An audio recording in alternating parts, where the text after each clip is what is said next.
So, what are we doing today? What are we doing today? What we are doing today is we are converting this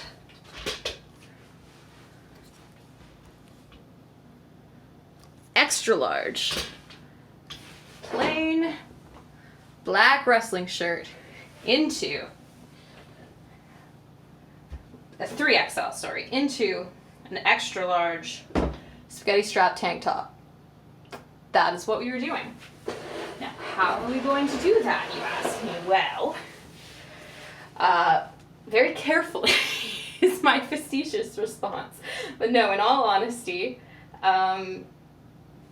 it's going to take a lot of care, a lot of pins, and a little bit of good luck.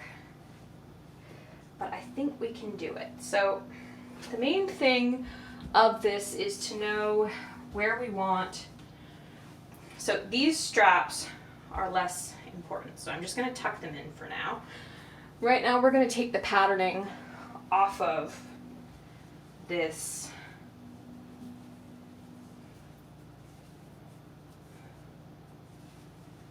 tank. So we want the neckline to be fairly high because we don't have that much space to play with at the top with regards to where the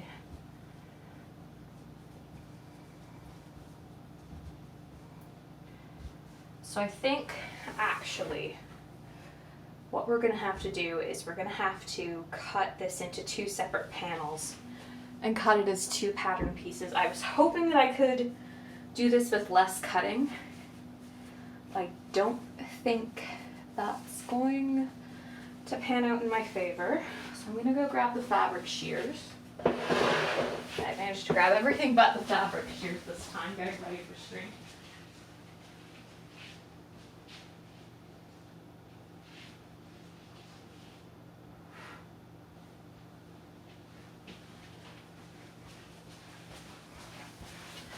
Alright, so we have our fabric shears.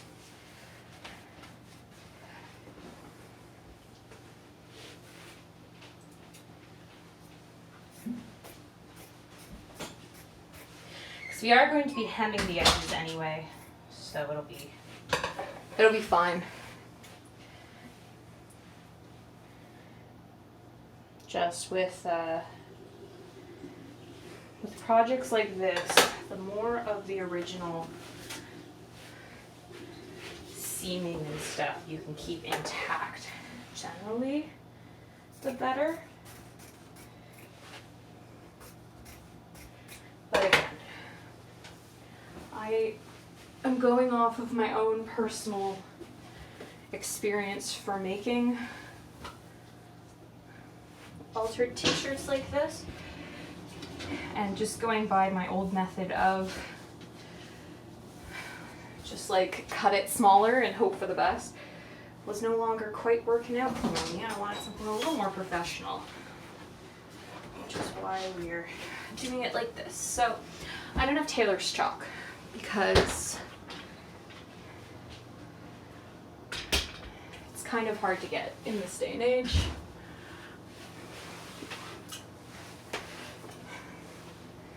I have a dressmaking pencil that barely works. We'll try sharpening it. We'll see if that helps. I have a feeling it won't, but let's try.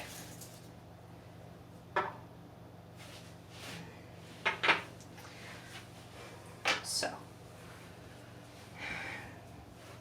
drafting a pattern from our tank top.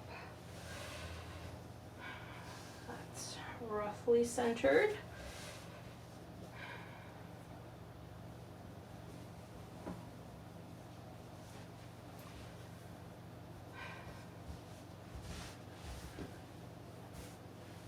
Everything is as straight as possible. So I'm just going to trace around it with a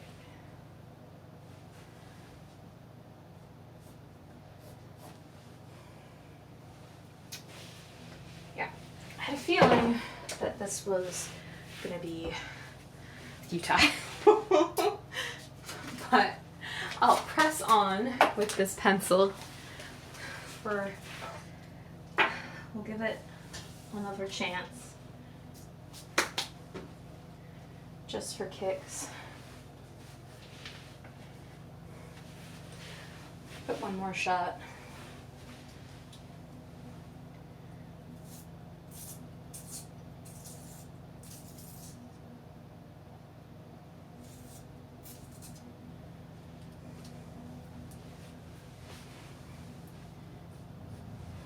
Okay, that's kind of working. You probably can't see it on here, but it is actually kind of working. So do that.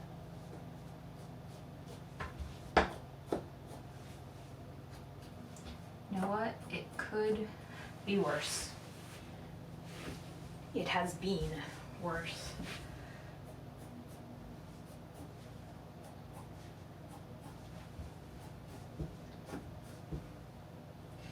It's a little too nipped in.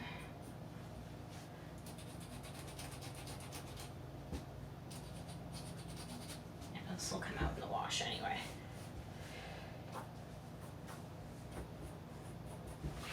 Normally, obviously, you would do this on the wrong side of the fabric, but because I have that piece, that it's so important that we preserve where it is, I'm doing it like this. And it'll be fine. Nobody is going to come and arrest me for not doing this right. Okay.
Okay, hi.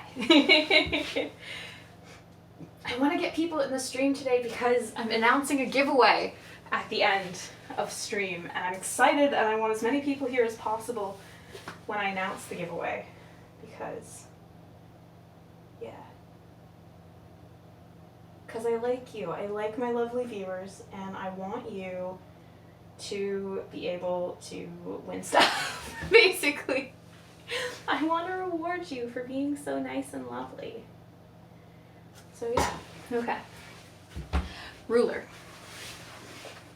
I'm still getting used to the new crafting space. I mean, I say new. It's the same crafting room it was.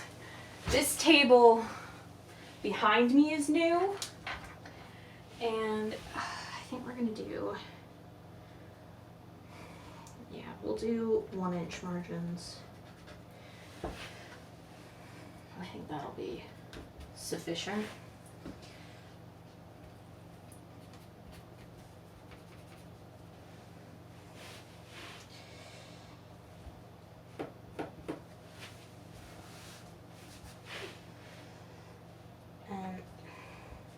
with knit cotton is it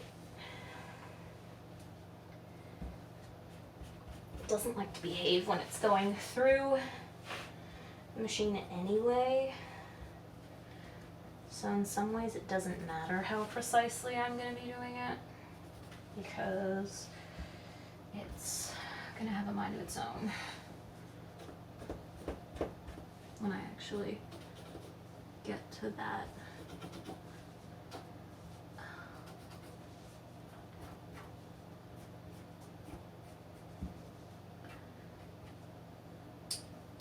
So this is why people usually use pen on cotton like this, but like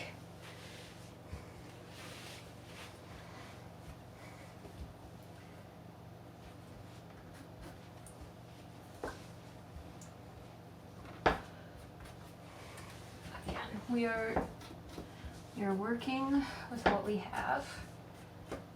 What we have is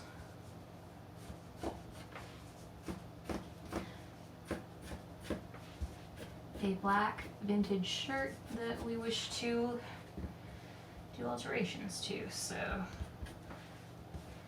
ooh, I think I almost perfectly.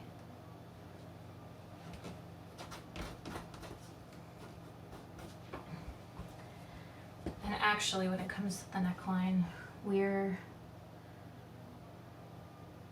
don't even need that big of a margin because we're using bias tape or ribbon or something like that. Okay. Now I'm gonna try and connect the dots, and then we gotta do this for the other piece.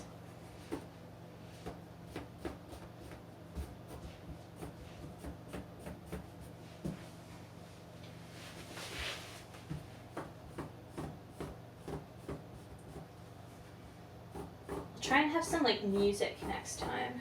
I feel like that would be fun. Have some jams going. I am trying to narrate my process as much as I can, but I mean, it's fairly straightforward for this part at least. It'll be a bit better when we get to like the pinning and stuff.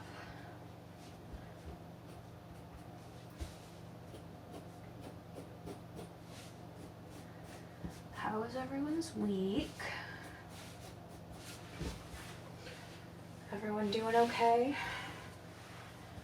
If you're watching back on the VOD, hello, I'm so happy to have you. So glad that you're coming and catching up.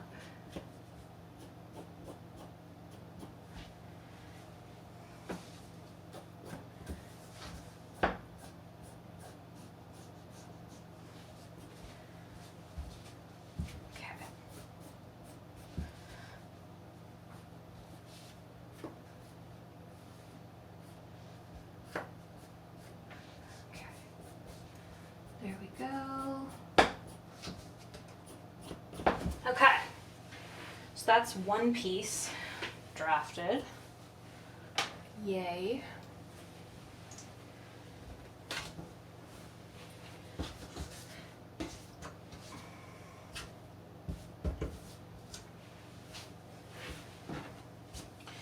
So now we just got to draft the second piece.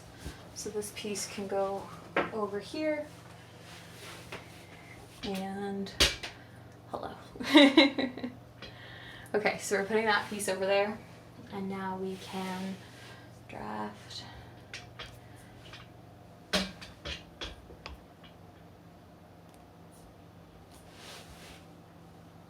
the next piece. Yeah. Is this better? Yeah. It seems better at least, so we'll do that.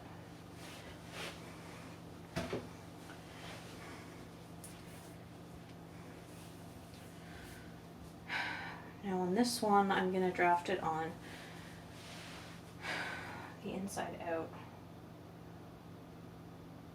So yeah.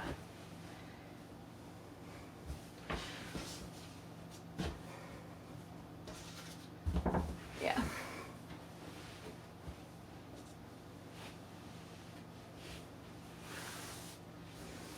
And this is going to be the piece that you just have to hem everything anyway, so it doesn't really matter.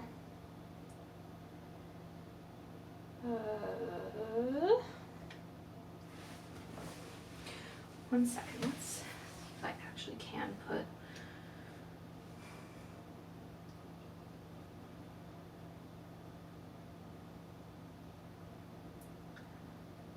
a little bit of music, just so you have something other than other than my voice.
Okay, so let's continue.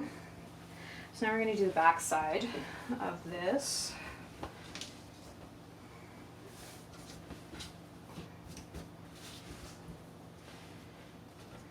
And honestly, we may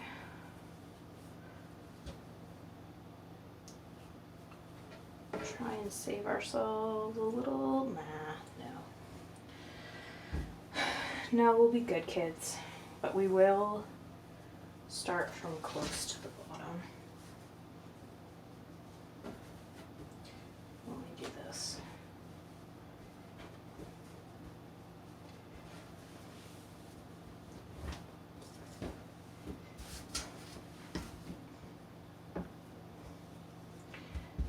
Okay.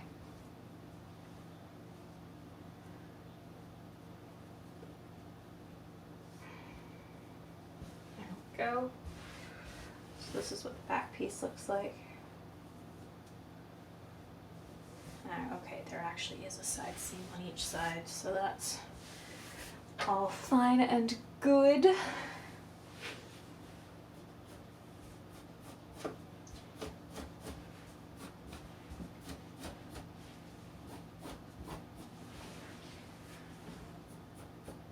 Now, could I do this from a pattern?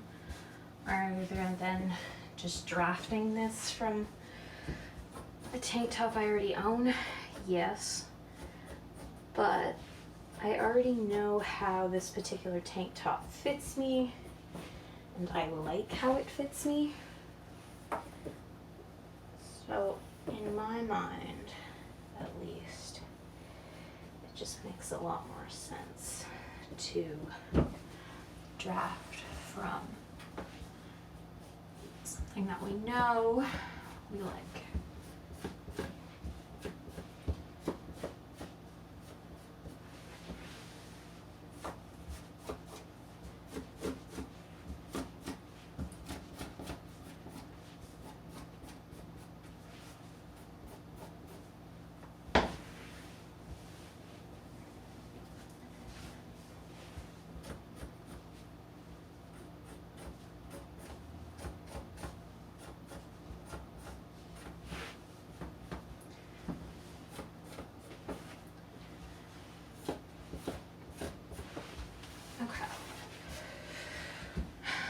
So now, there we go,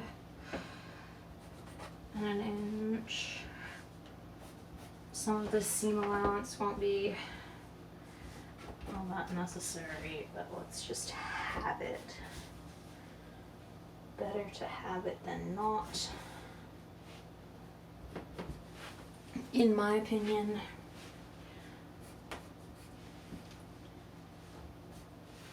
Because remember, we can always cut fabric off,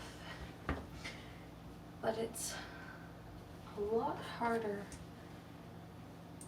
to add more if we cut too much.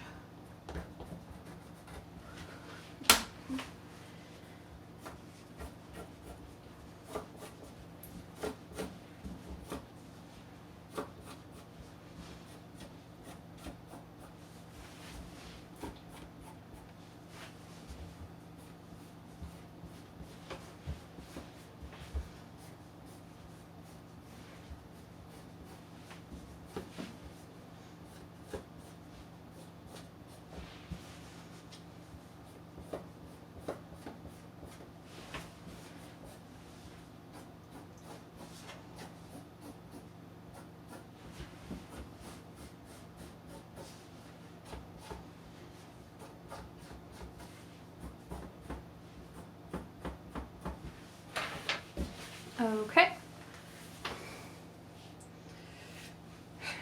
So we have our two template pieces. Now I'm going to cut them out with seam allowances.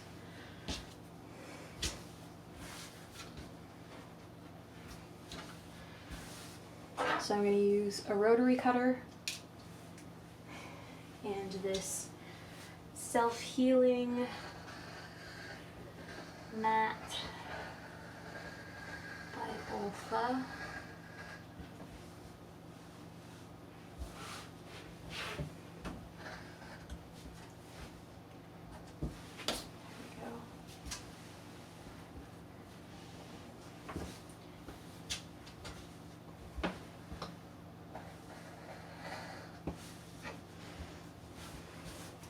When I first got this rotary cutter, I could never figure out how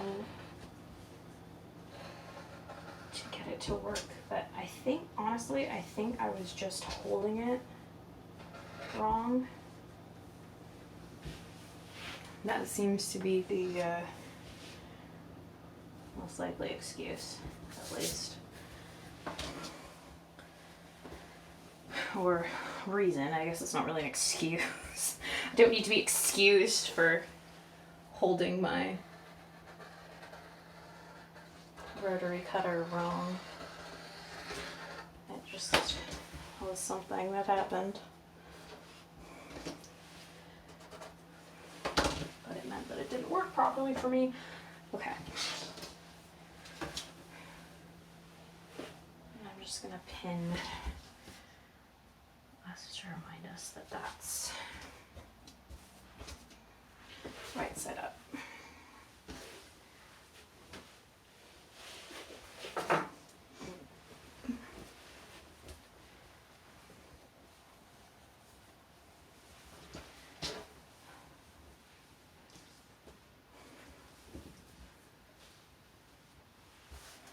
Let's do the nice long edge first.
hello if you're just joining us. We are altering some wrestling tees today. So we're drafting a pattern from a tank top that I already own and like. And then we are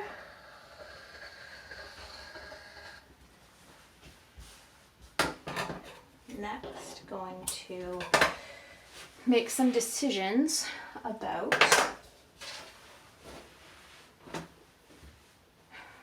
finishings. So the neckline, as you can see on the existing tank top, is finished with a strip of the same fabric, but it's been kind of altered and changed. You can see like that. So I believe what was done was they finished the collar, the front part of the neckline first, and then they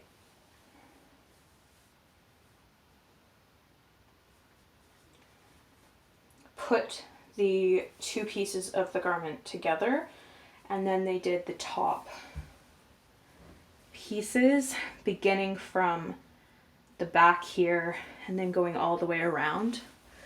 So I think what's going to be easiest for us is if we finish this top seam first, which means we need to make a decision about how it's going to be finished. I kind of like the idea of using like a ribbon or lace to finish it because we don't have any bias tape. But my concern is if that's going to be too itchy against the skin. That's my only concern.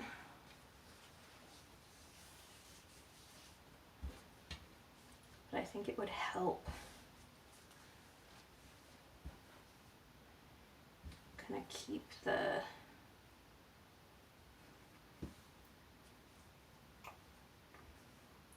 I think that could look really cool, and then this bit would get folded over, so it would be like a, what is that, too white next to, because this is a clean white. Okay, here's what we're gonna do. We're gonna come over to the sewing machine. Hello, we are in a new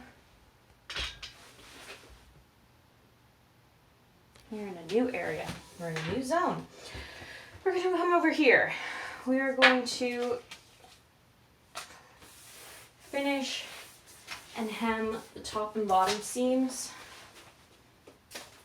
of this piece here.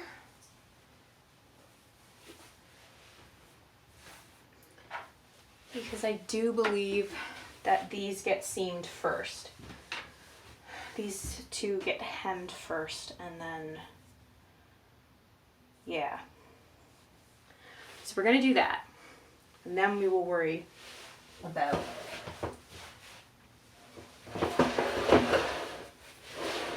our old friend, our old nemesis, if you will. And I should change the bobbin color because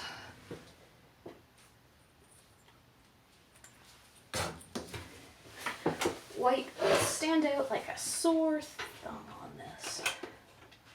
So this is Jackson, my sewing machine. Everyone say hi to Jackson. Hi, Jackson. Very good. Ooh, that is not.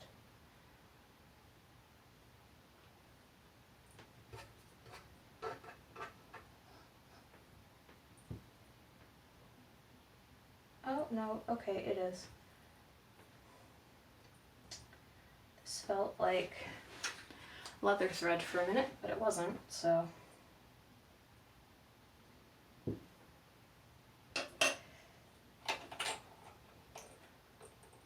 always get nervous changing bobbins. I don't know why.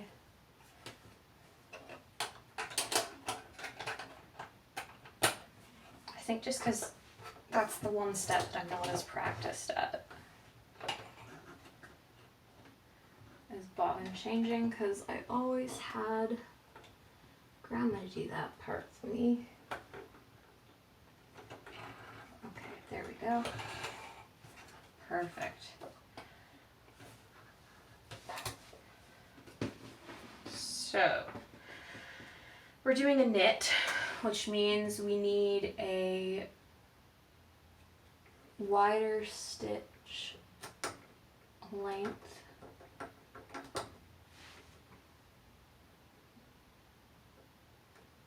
Oh. Lol, never noticed that. All right. Okay, so I believe when we're stitching stretch knits,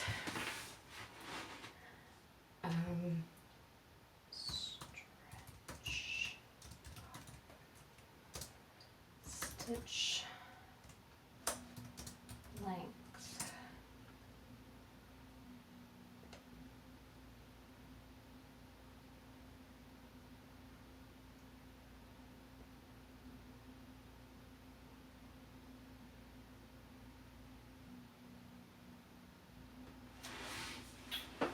So it says to use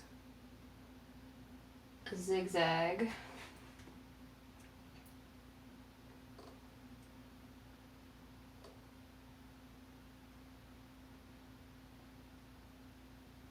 Which is cool.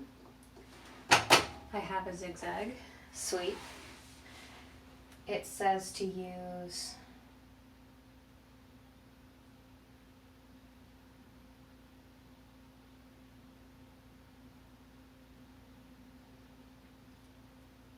a narrower width. Okay, that should be fine. And a length of 3, which is what I have it set at. So let's try this.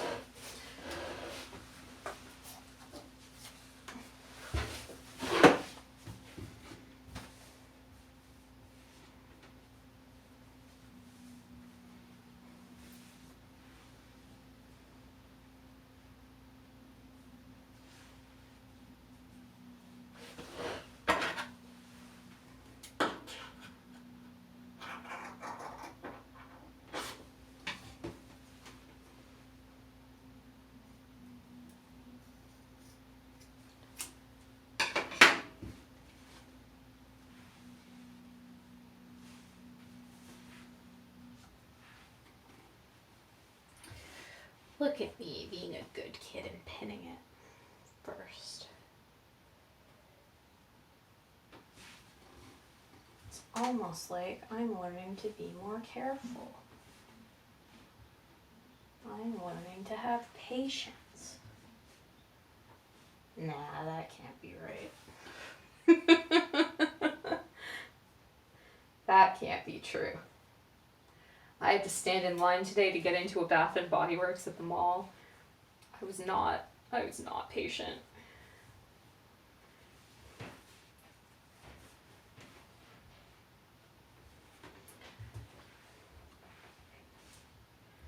To try and convince you I was would be lies and deceit. Viewers, lies and deceits.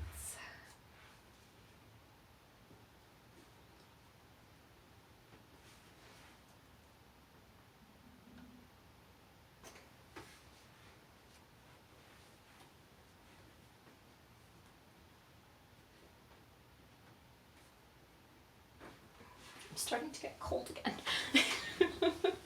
My office can never make up its mind with what temperature it's going to be. It's very fickle like that. Okay. I think that's enough pins. So for zigzagging,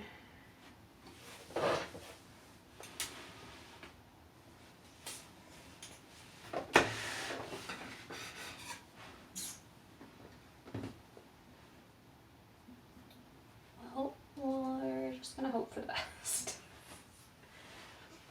Isn't that how I always do all of my sewing?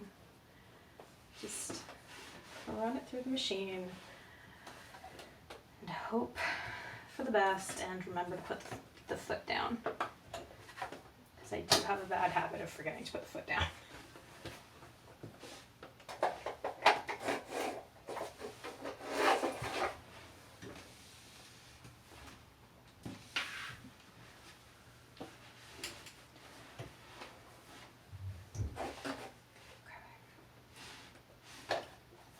Is down.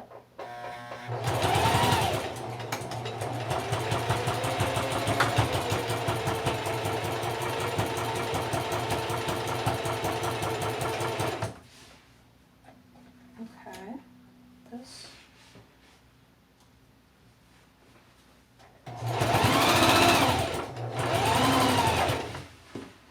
seems to be working.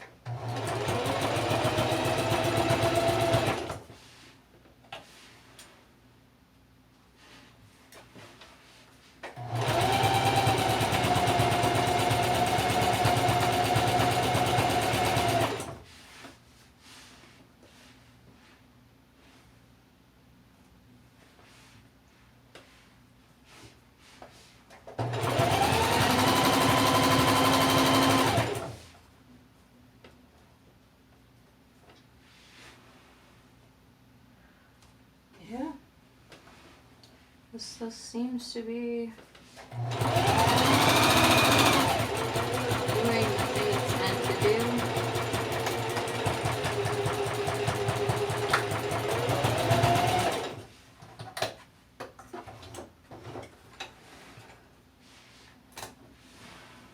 Hey, look at that. That is a seam. It gets a little wonky in some places, but that is in fact a seam. So now we just got to do that on this side.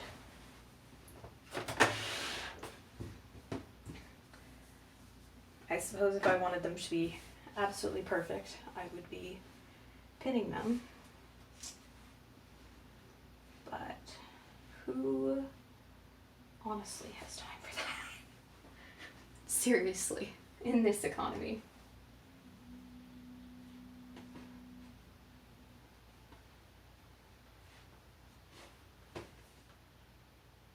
There are birds outside. I thought it was supposed to be fall. Are we supposed to have birds in fall? Maybe.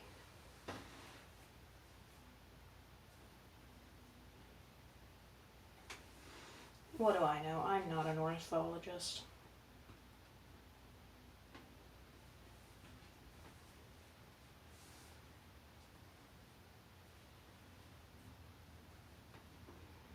I only tangentially like birds. By tangentially, I mean I live with someone who likes birds. And so I kind of like them. I'm kind of contractually obligated to like them.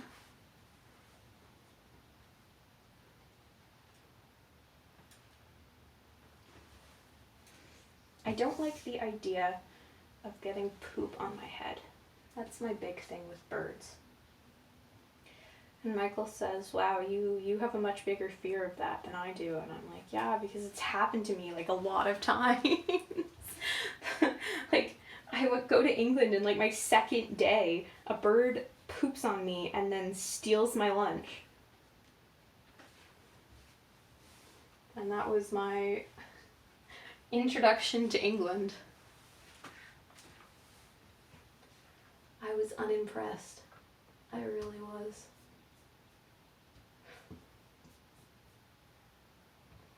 That was not what I wanted to do. There we go. There we go.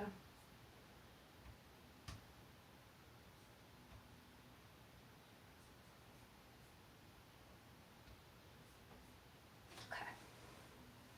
One more pin.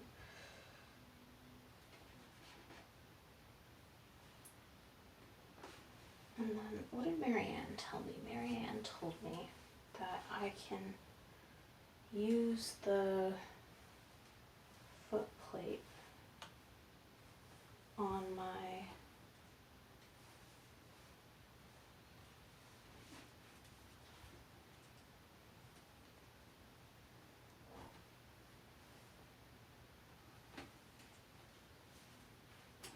machine to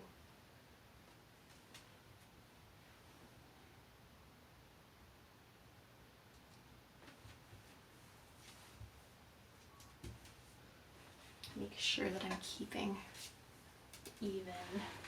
Oh.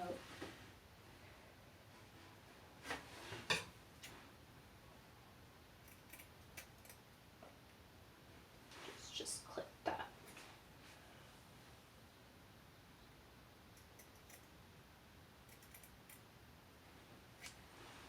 Clip that. All right. Come back here, machine. Come back here, Jackson. Okay. So I had it at the 10, and I liked that, so we're gonna try and keep it there. As well as we can.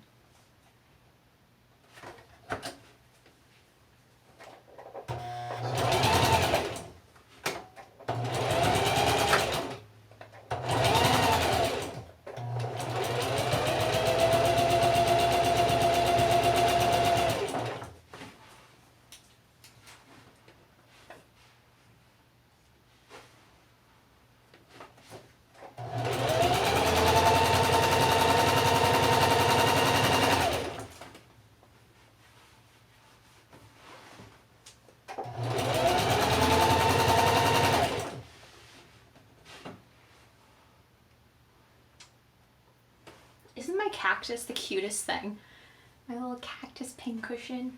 It's so, it just makes me so happy every time I pin into it.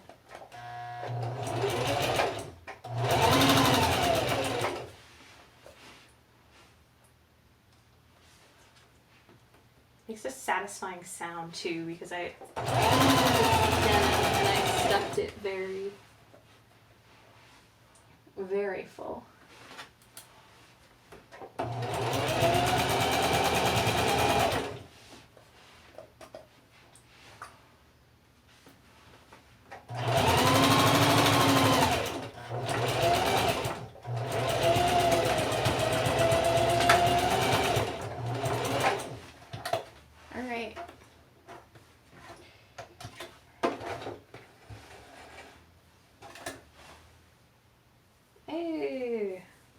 Okay, that looks like a hem.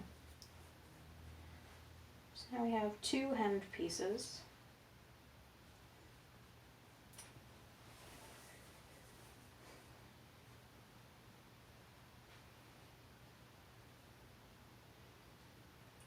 I will probably, yeah. Or honestly, I might just run a second line of stitches and then clip this closer, because I'm going to be putting trim over it anyway. So now to wrestle with this beast. I almost think this is where one would use an overlock stitch.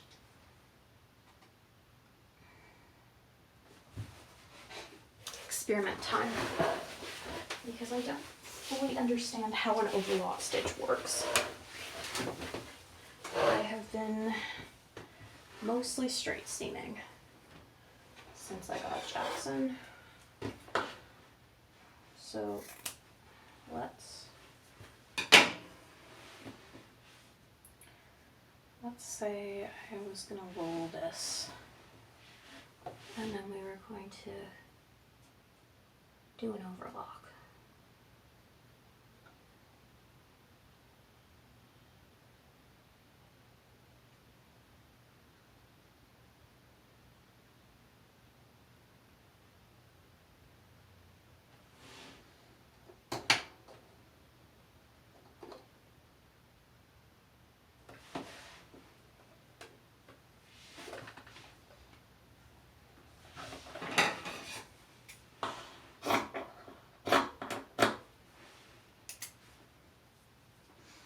We are learning new things. We are trying new things. Okay.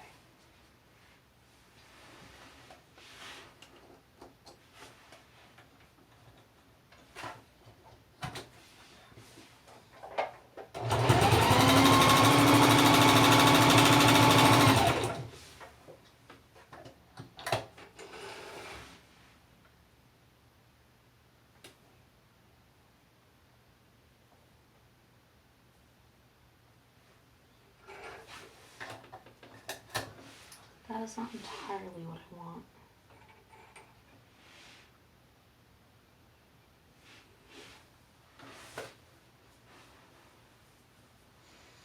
No, that's honestly not remotely close to what I want.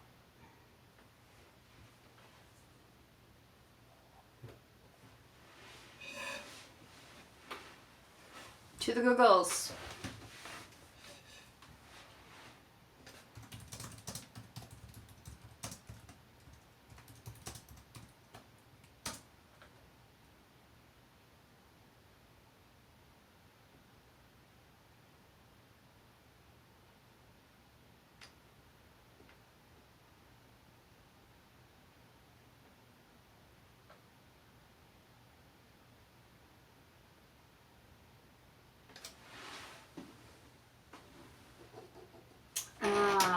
Okay. It's S1.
I think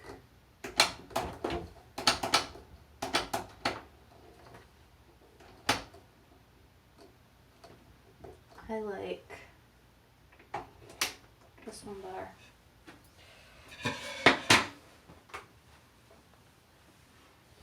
You're a good piece. You're a good piece. You are the scrap fabric. Let's try this again.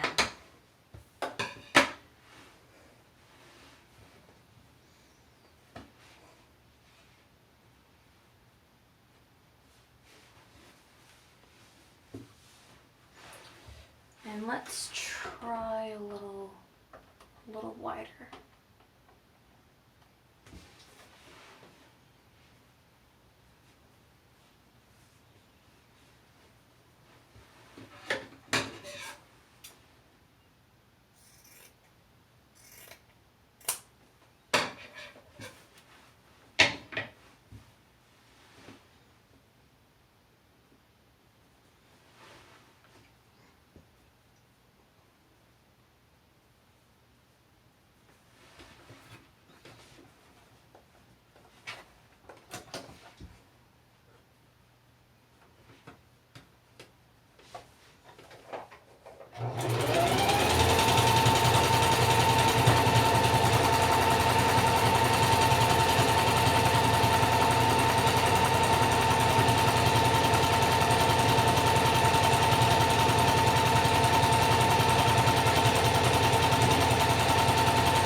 That's more like it.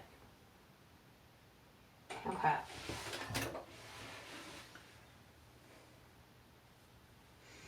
That's what we're looking for.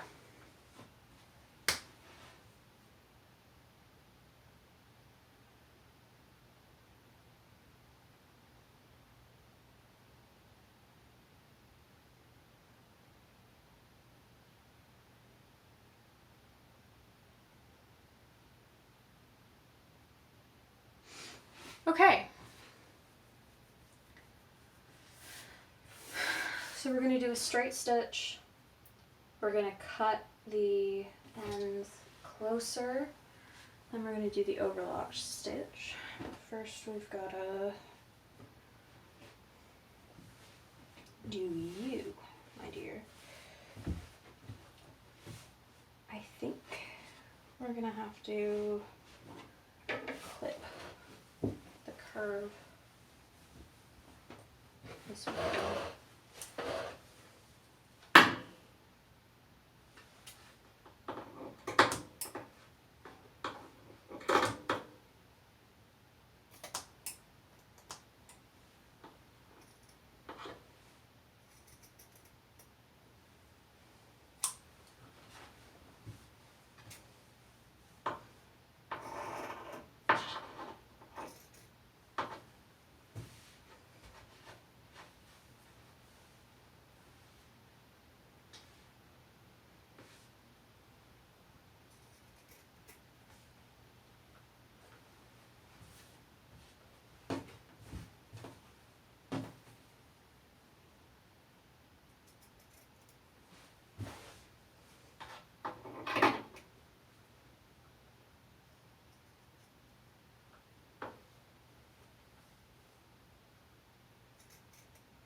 Okay. Well, here goes nothing.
Okay. I mean, that kind of worked.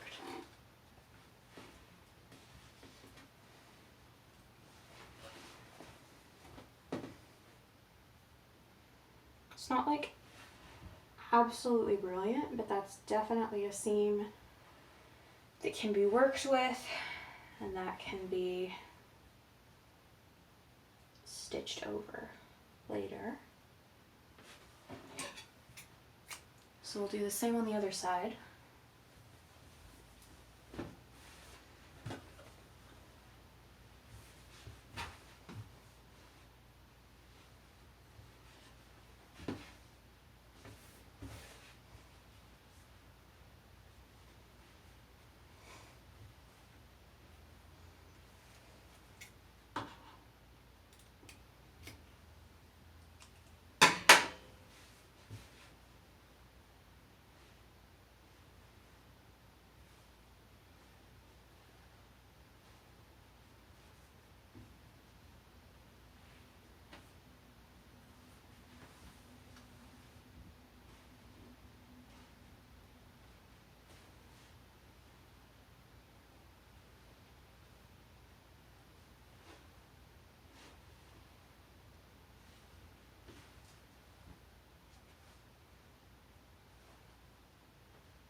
I wonder if I can add tags.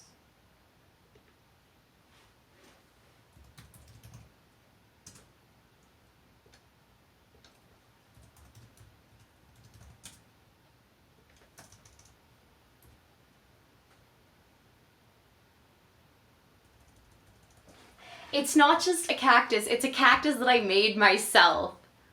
I sewed this cactus and I'm so proud of it. Sewing.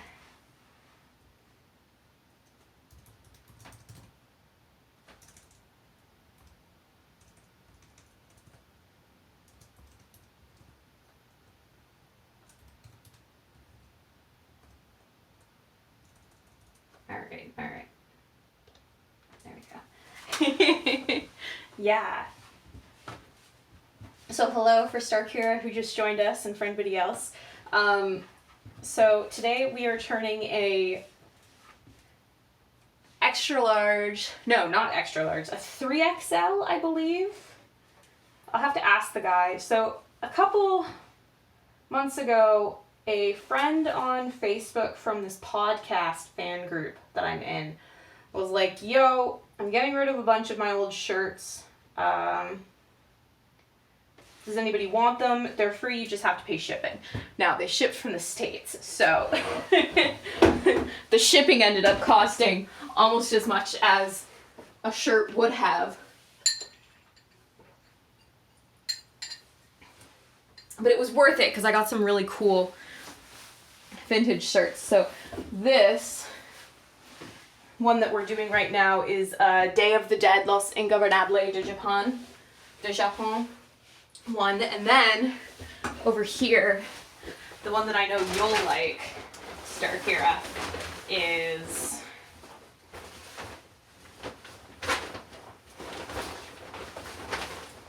where did it go? There it is. It's Daryl. It's Daryl. It's Daryl Takahashi. So that one's getting done next. I think this one is the one that I'm going to do with corset lacing. And then we've got some other ones that we're going to do. Yeah, I'm so excited. But for now, we are attempting to hem things. So instead of using a pattern, I am drafting my own pattern based off of a tank top that I already own and that I know that I like, which is actually like one of the more beginner friendly ways to do it.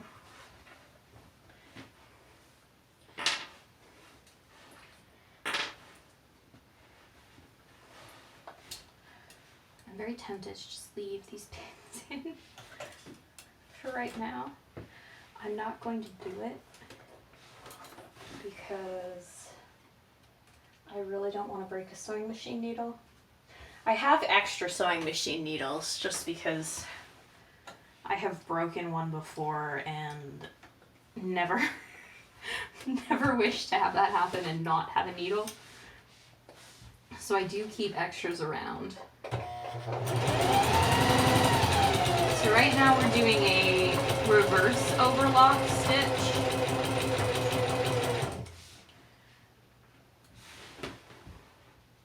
And then when we do the side seams, we're gonna do terrible time. Yeah, it happened to me. It was the most embarrassing moment of my life, I've got to say. So me, who was raised a sewer, has been sewing for almost as long as I've been walking, broke a needle in my sewing class in university. Like, full on, like, the needle flew at my face, and thank God I wear glasses. It didn't hit me in the glasses, but, like, thank God I was wearing my glasses because that could have gone in my eye. And it was because I forgot to put the presser foot down, which is like sewing 101, put your presser foot down. And honest to God, I was like so embarrassed because like I prided myself on being this sewer, and I billed myself, like I made no secret about the fact that I was excited for this unit and that I thought I was gonna do really well. And yeah, and then I made a super rookie mistake. And like I still did okay in the unit. And honestly, like, it just goes to show that, like, mistakes happen to everybody, but it was just super embarrassing, and I didn't enjoy it. Because I don't like, that's the other thing, like, I don't like making mistakes. I'm not the type of person who's, like, okay with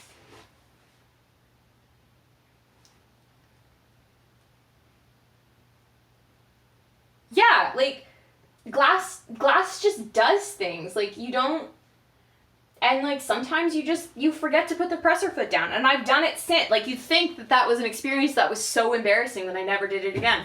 No, I do it, like not a lot, but like every so often I'll be sewing and I'll be like, why is this not working? And I'm like, oh, I didn't put the foot down.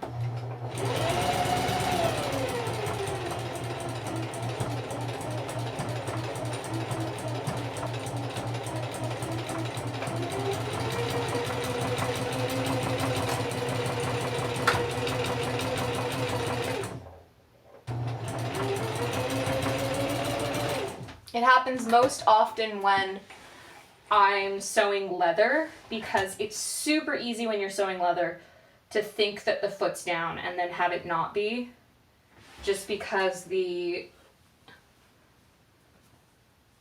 thing is so thick that like when you put your like you really don't feel a difference between the up and down because it's so thick, but you need the lever down because it does actually do something, even if it feels like it's so thick that it's not doing anything. Okay. This is all going rather well. I'm excited. So we're gonna clip the edges. Yeah, we're gonna clip the edges before we go in and do the neckline. And then I'm still kind of waffling over how I want to finish the neckline. But let's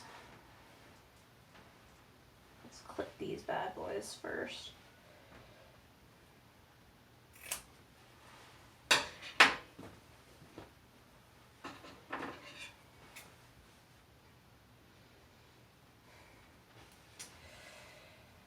I could probably find an embroidery thread color though that would look. Yeah, as soon as you say I know the procedure, 100% you forget the procedure.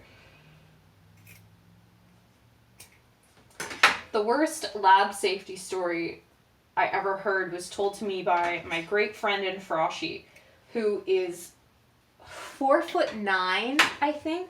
She is just above the legal qualification for your height to be a disability. So she's very, very short. And she was kneeling on a stool in lab because she was so short that she couldn't reach the lab benches.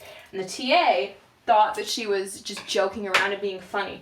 So the TA came over and intentionally knocked into her stool to make her like fall off kind of, or like go off balance, basically to like prove that like you shouldn't be kneeling on a stool in lab. You should just be standing straight at the table, because he thought that she was just doing it to be funny.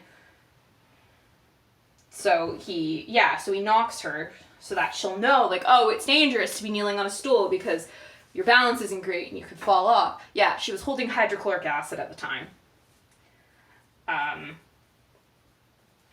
Yeah. And honestly, that TA should have been fired. I don't think he was, but he should have been. He really should have been. Yeah. Yeah. Yeah, like it was a dilution, I think, because this was a first year engineering lab, but it also like it burned her hand. Like she has like a permanent scar, and like it got all over her hand. It wasn't little.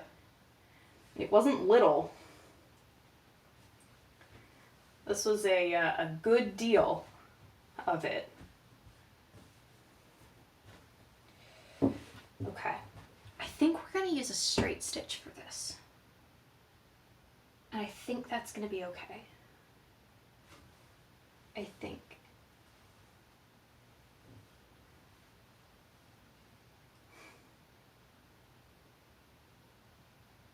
Yes, yes.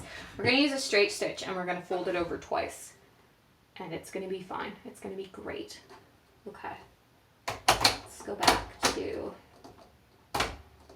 straight stitching at length 3. Oh.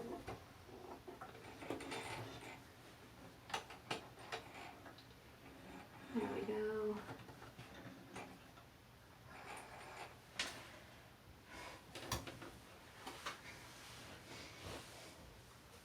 Michael also had an accident with HCL at some point. I don't know the full details because Michael waited like a year to tell me about it because Michael was like, oh, you would have worried about me. And I'm like, you know what? Like, I think it's valid for me to be worried about that. Like, it was one of those, like, it's nobody's fault accidents, but like, I think I'm still allowed to have concern. I think that's fair. Okay, so the 2 center points are these 2.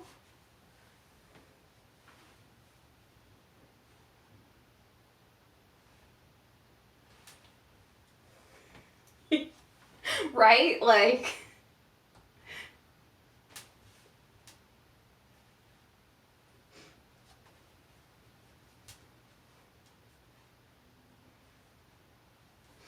because the thing is, like, I am a worrier, but I am also a fairly good problem solver. So it's like, if you tell me something and I worry over it for a bit, oftentimes my worry does lead to a solution.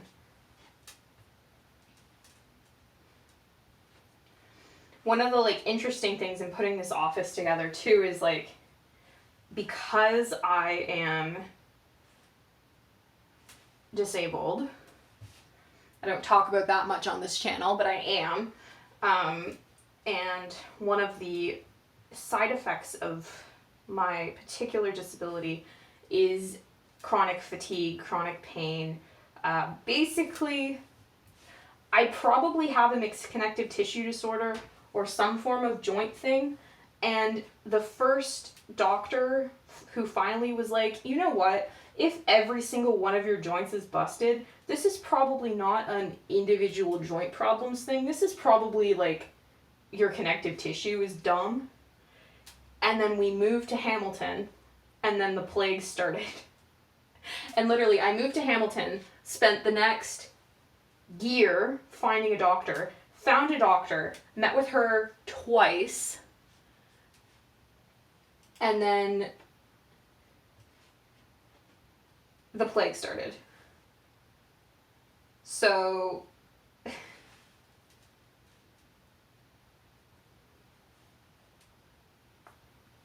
like, one, how rude. Come on, plague. Like, excessively rude of you. And 2,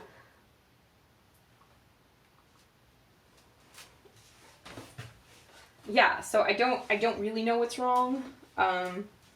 So I tend to just sort of say, like, undefined joint thing.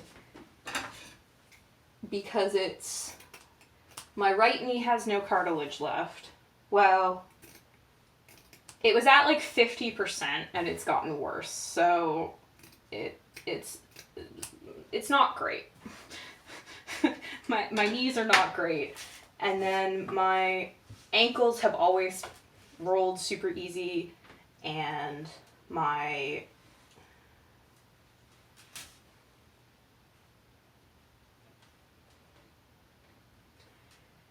intestines only work half the time. I have a lot of like wrist and finger problems.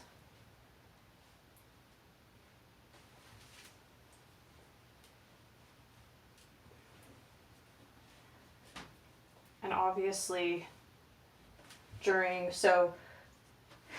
right? I want one. Honestly, I want a knee replacement, but they won't do those until you're like they won't do them if you're under 30. And even then, like, they prefer you to wait till like 50. Which I'm not I'm not thrilled about. Not thrilled about waiting that long.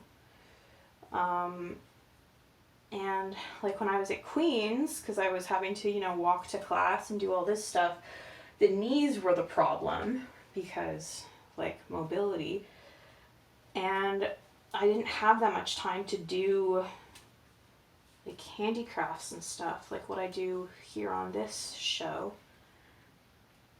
Saturday afternoon handicrafts is, by the way, part of the Wild Card Weekend series. So that's Saturday afternoon handicrafts and Sunday Fun Day, which is the Sunday gaming stream. It's so called Wild Card Wednesdays because you're never quite sure if you're having a stream. Some weeks there will be a weekend stream, some weeks there won't be. Some weeks there might be 2, some weeks there might be 1, some weeks there might be none. It's all kind of up to random chance. And me, of course. I know when things are going to happen. But that's because I'm the one who makes them happen. So the fact that, you know, hand and wrist pain, like, it was a problem because I was a computer science student, but it was like, oh, like, just, you know, like, take a break, do something else that's not on the computer, so I go craft or something. But now, as I'm crafting more, because that's kind of all there is to do in ye old quarantine, the fact that I have hand and wrist problems is becoming, shall we say, problematic. It's not fun, to say the least.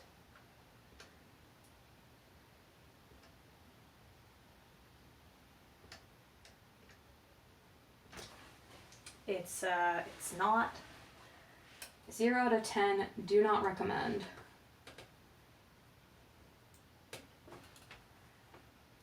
Okay. So we are straight stitching this. We can go back to,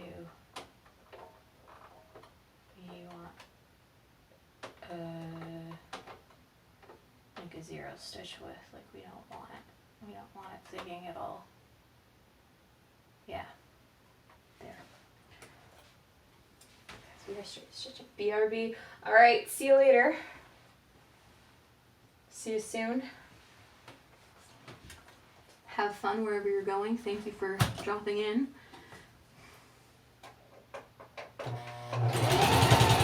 Thank you for telling me that you'll be back. I know a lot of streamers don't like it when people talk about the fact that they're leaving, but honestly, like, I want to know. And especially, like, if you're going to leave and go watch another stream, like, if you're watching me and you like my content, I probably like what you want to watch. So if you're going off to watch someone else, cool. Like, I want to know about it. I want to know about the cool streams. I don't know a lot about Twitch. I really don't. I am not. I am internet old. I'm not actually old. I just know very little about the internet, and therefore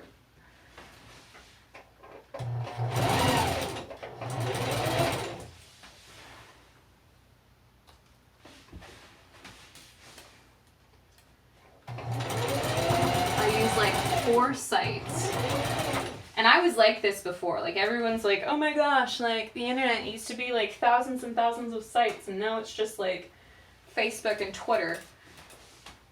Even back when the internet was like thousands and thousands of sites, I was not using all of those sites.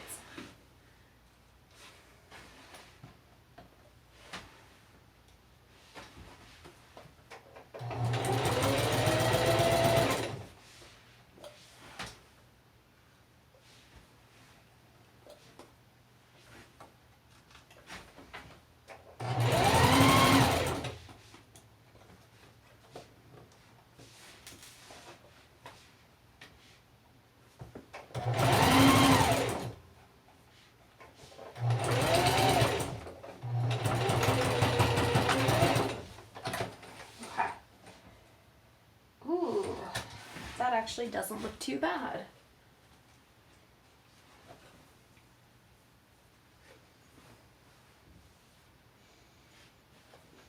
You know what? I have seen worse. I have seen a lot worse.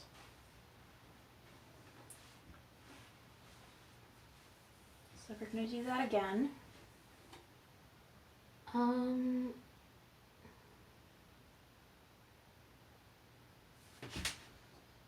We're going to get crazy. We're going to get crazy. And we're going to try doing it in a triple stitch. Will this work? Who knows? Who knows? Not me, or I wouldn't be doing it. Probably. If it turns out badly. I hope it doesn't turn out badly. I hope this turns out fine. If it turns out fine, then I think I've actually reverse engineered how they actually do this in like the gilding factories and places like that, where they actually make shirts full time.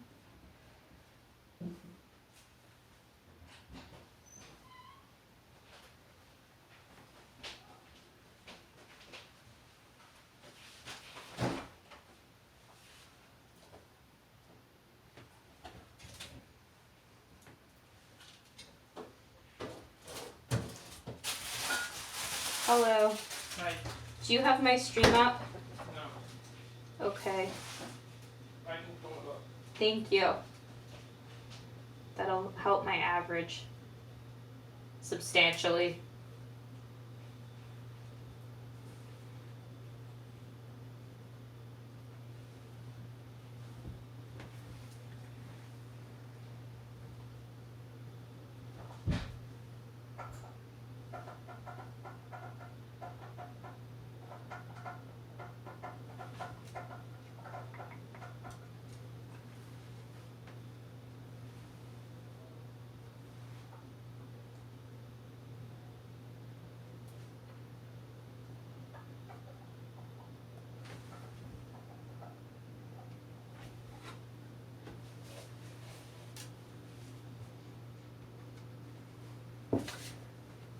Well, I should probably do a test strip of this just to make sure this is actually doing what I want it to do. So let's...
Okay, that didn't do anything.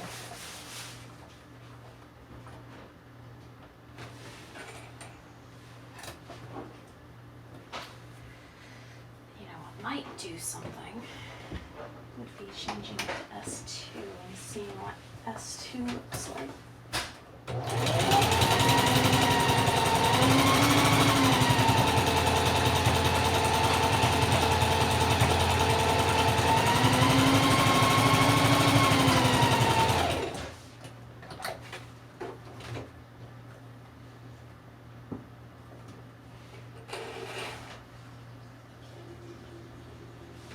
Okay, so I think that just does it straight down the middle as opposed to Yeah. Okay, I like that. So yeah, that's the stitch we're gonna go with.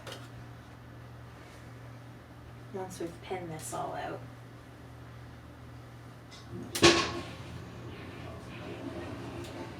We're gonna go down this with a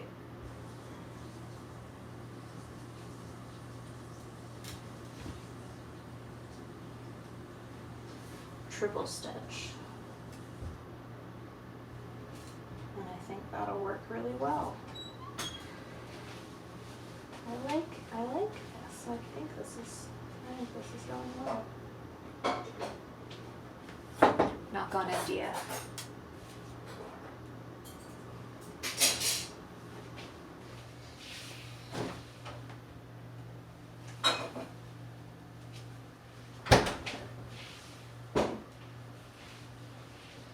Mostly I just want a collar that doesn't like immediately go bacon collar. Because that's just annoying. And that's just silly. Like t-shirts that immediately go bacon collar. What are we even doing? Why do you even exist? What is your purpose?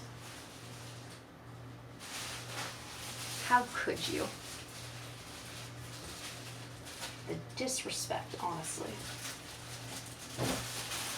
I should drink some water. Hydration break. There we go.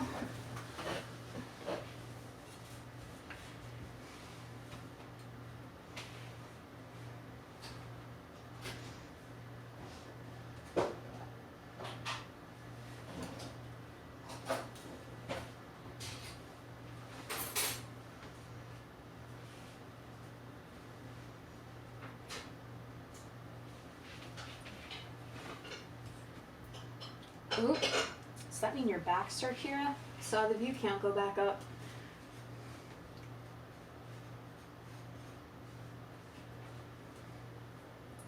I don't obsessively check my view count because dragging down my average could ruin things. Not at all. I'm a very organic streamer. I don't care about achievements, I say. I do. I care very much because I want to give you all emojis. I want to give you all emojis so bad. And that's why there's going to be a giveaway. A 50 followers giveaway is coming. So follow me if you're not already. Tell your friends to follow me. I'll be telling you all the details about that at the end of this stream. And where to enter, because there will be a Google form because it's a physical prize, so I will have to ship you something. Don't worry, you don't have to give me your blah, blah, blah. You don't have to give me your address unless you win. Okay. Jackson a little closer to me.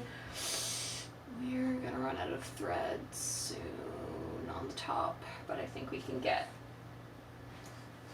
one more seam out of this. Okay. Let's try.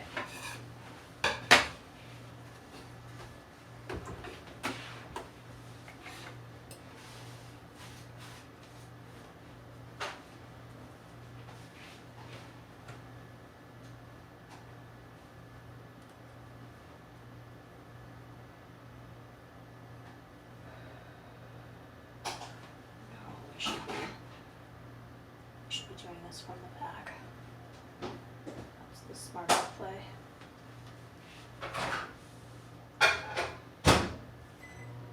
Okay.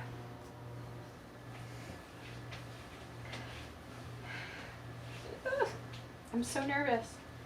I'm using a new stitch that I've never used before on this machine. And I'm really hoping it works. Fingers crossed in the chat.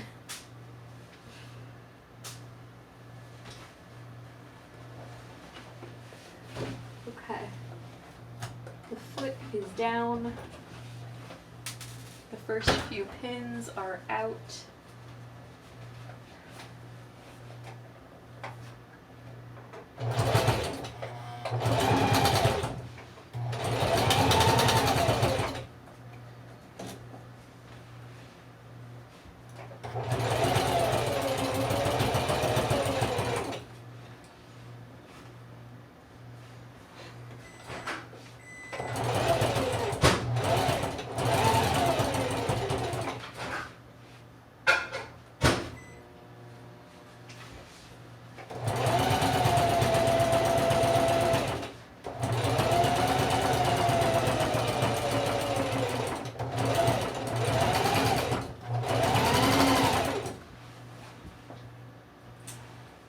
okay. It's looking okay. It's looking, you know, I've seen worse. I've seen worse. I've done worse. I'm really glad I picked up extra black thread the last time I went to the shop because it run out. Keeping an eye on that. That's okay. Changing the top thread isn't that difficult.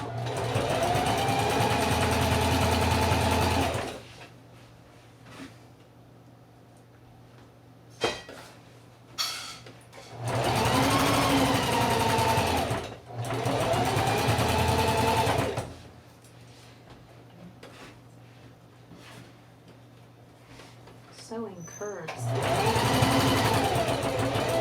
That's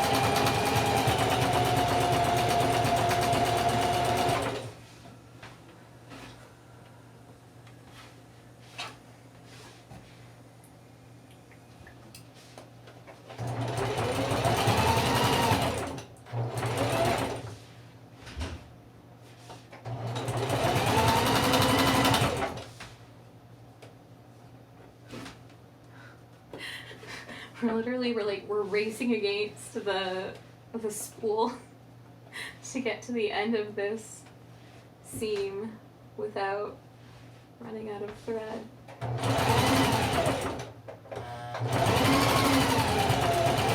And I think we can make it. I think we're gonna make it.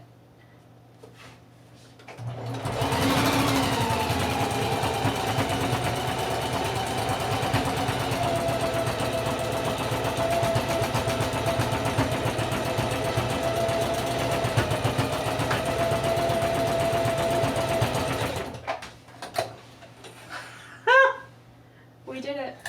We did it. With that much thread left on the roll, we got to the end of this seam. Whew. That was more excitement than I probably needed. And look, while we're doing this, let's, well, we already have the machine unthreaded. Let's do a couple bobbins, shall we? May as well. We're already here and we're already gonna have to rethread the machine. So that's the thing. I don't actually mind winding bobbins. Like, I find it kind of therapeutic. It's the fact that I have to unwind the main thread from my machine. Where did my pedal go? Okay.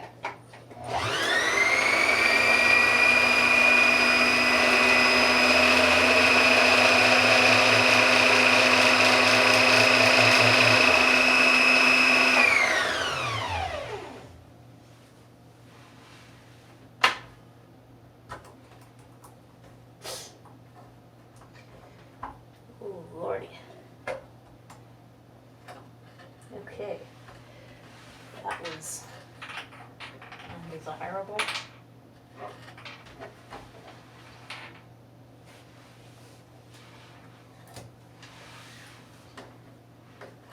I don't know why it did that. I don't like that it did that though. I can tell you that much. Didn't wind it properly? Is all of this just a bust?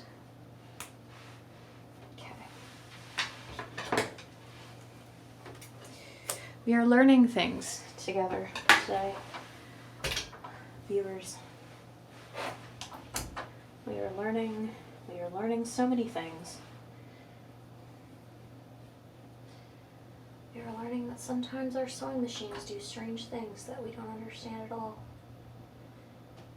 Shh.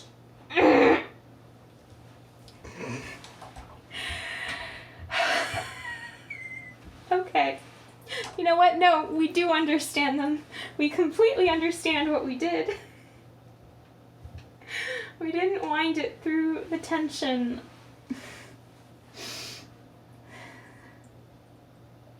We didn't wind it through the tension gauge. That Yep. See what I mean about, like, embarrassing rookie mistakes? I have never made that mistake before. And now on camera, in front of... Yeah, so, hi, this is what happens when you... Will it focus on this? Hello. Hi. This is what happens to a bobbin when you forget to wind through the tension rod. Well, it's fine, and this bobbin is just gonna be put in the hand sewing bag for now until it's used up. So here we go.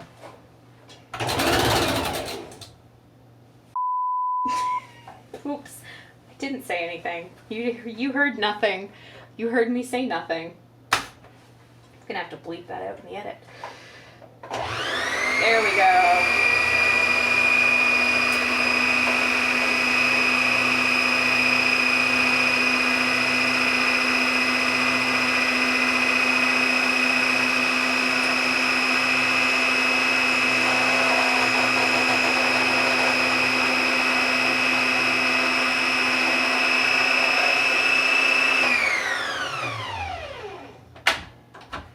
There we go. One freshly wound bobbin.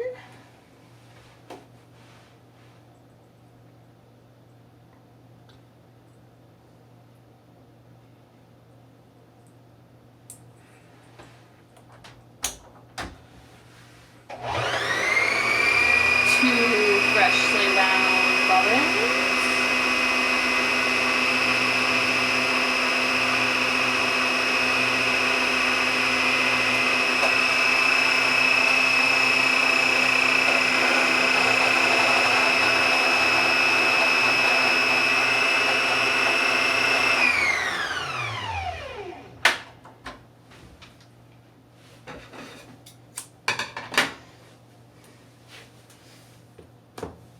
I'm not going to go for 3. 2 should last me for a while. I don't go through bobbins that quickly. All right, now we're going to rethread the sewing machine, and we're going to do it properly because we're going to do it carefully. We are also going to take a hydration break, and viewers, I don't need to do this because I have not been staring at a screen, but if you've been staring at a screen now for longer than 20 minutes watching me, I want you to look away. Don't worry, I'm just drinking water. I'm not doing anything interesting. You're going to look away from your screen at a far point in your room, preferably 20 feet away. So look out your window, look at your cat, look, and you're going to do that for 20 seconds, okay? And then you can look back. And I'll just be clipping ends. I won't be doing anything interesting. And I'll be rethreading my sewing machine very properly.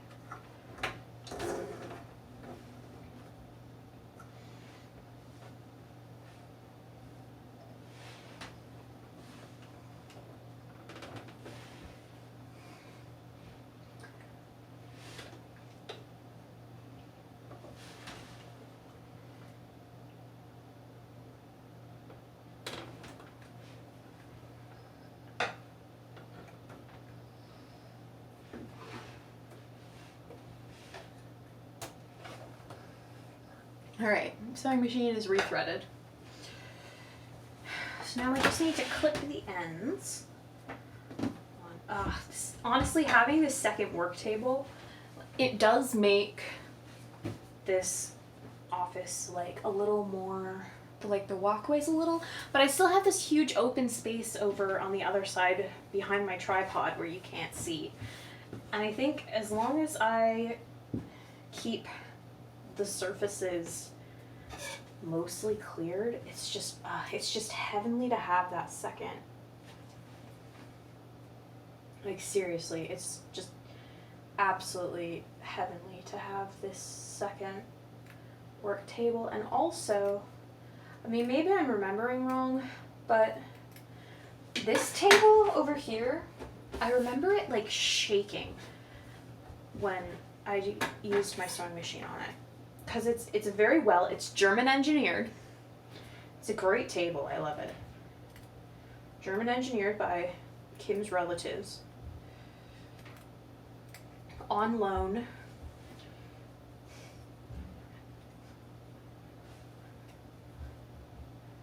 Will the loan be over when one of us dies? Maybe, but it's technically only on loan. And it's great, but it does have a tendency to like shake when I'm sewing on it. And this table does not. So, make of that what you will.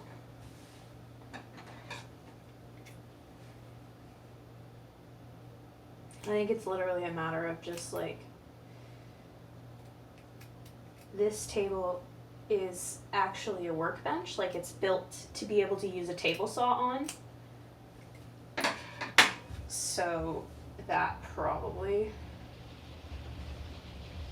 plays a large role in why it's... I should probably be using a smaller pair of scissors for this, but it's fine. I'm just going to go very slowly and carefully, and it will all be fine.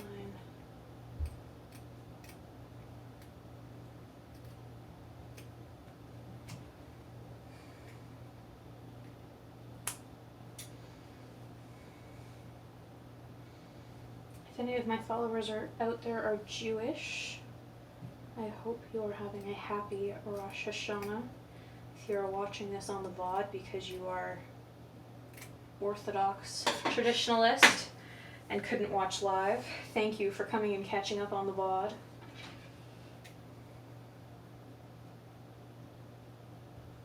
I didn't realize that Rosh Hashanah was the Jewish New Year. That's something that I learned literally yesterday.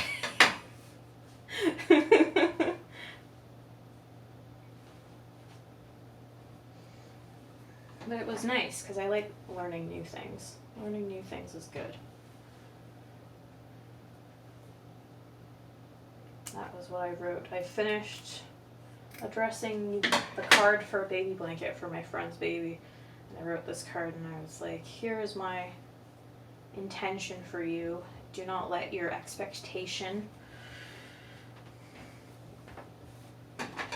get in the way. Don't let what you're expecting to learn get in the way of what you actually learn.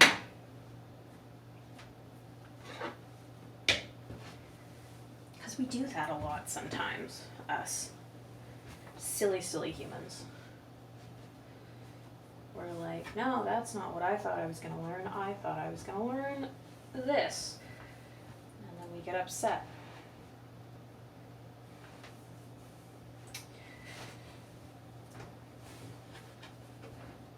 I'm tempted to go rogue and freehand, but we're not gonna do that. We're gonna be good.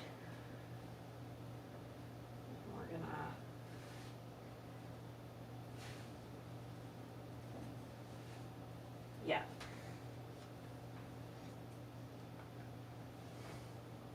follow the protocol. The worst part is there's diagrams all over this machine. Like, this machine is very intent on you following all of the rules and doing everything right. So anytime you mess up, it's like, really? Really?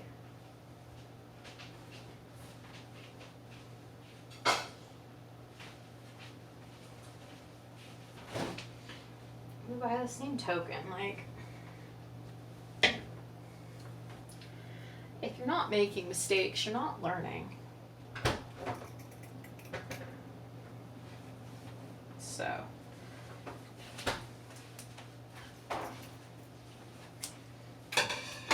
and today I learned what happens when you don't feed the thread through the tension winder before you run your ball thing. Yeah.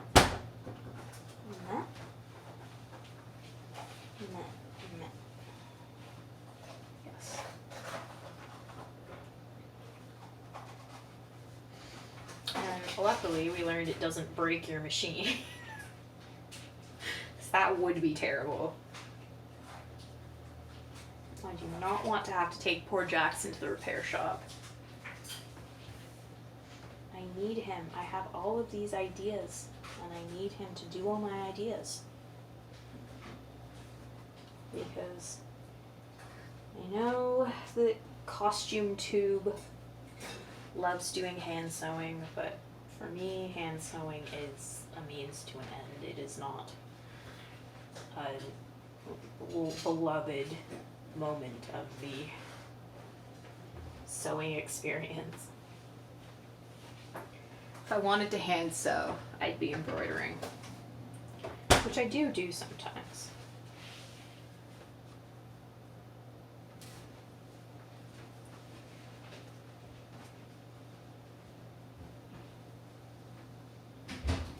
Like, don't get me wrong, there are moments when I'm just like, yeah, I could go for some hand sewing. But that's what embroidery is for.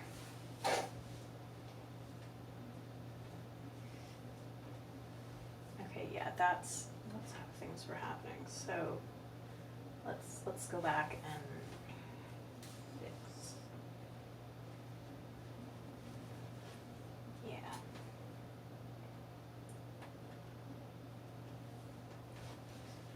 Why does this feel so much less thick? That's why.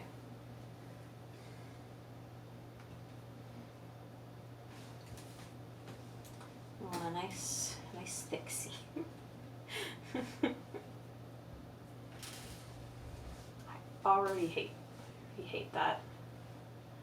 I already hate that I said that.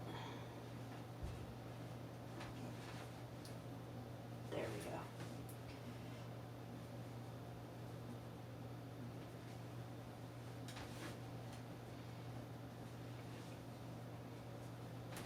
I don't mind the word thick, but the whole like thick mouth feel is just not a mouth feel I enjoy.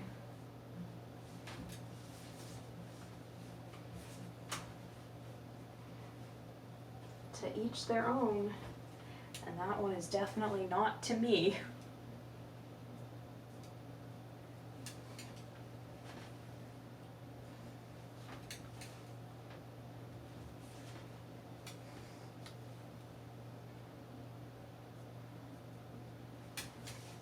I might have to go get another hit of caffeine soon.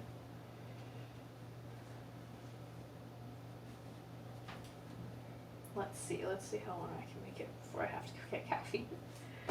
Okay, so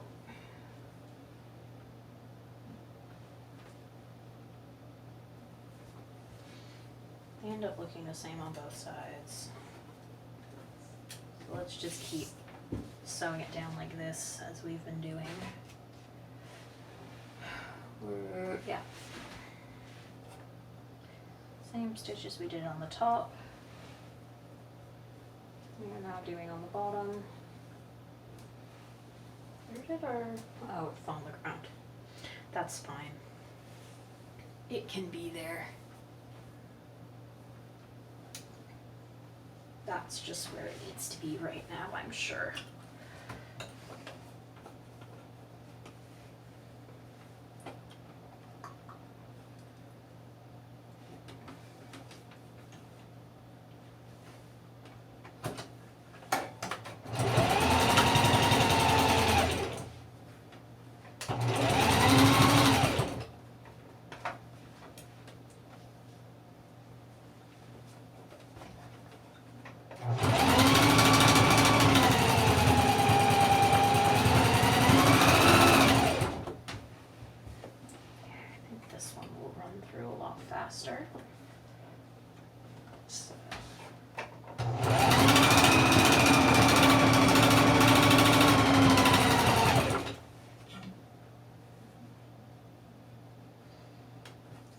Seems to be going fine. If this was Bernadette Banner's channel, she would definitely have recipes.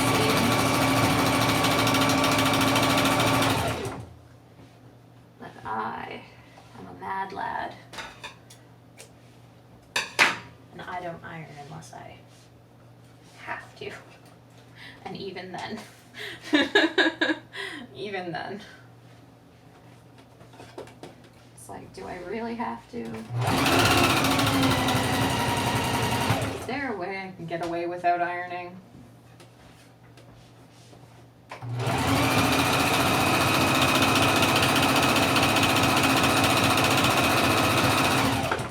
The last time I turned the iron on, I saw electric sparks, and I was not happy. I was worried.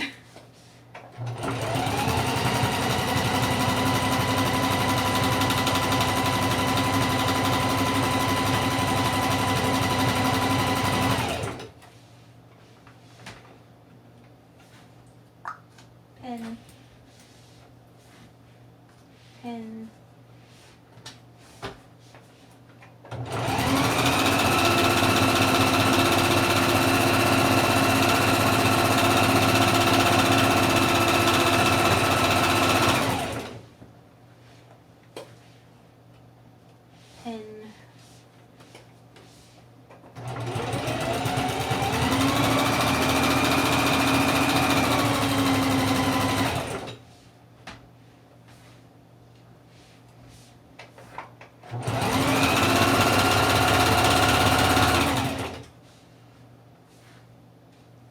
Pin.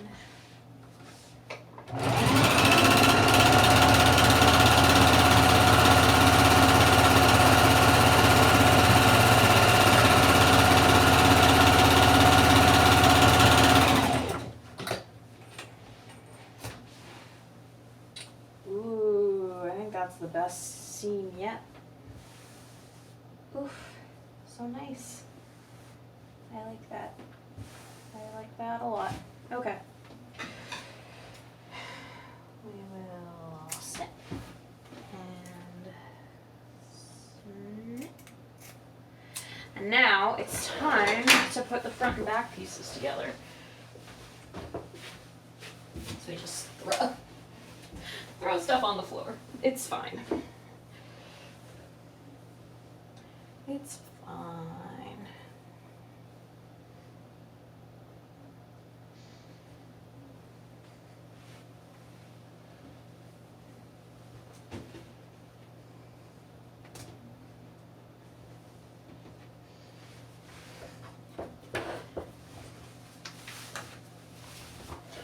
Comes a question of what am I okay with on this side.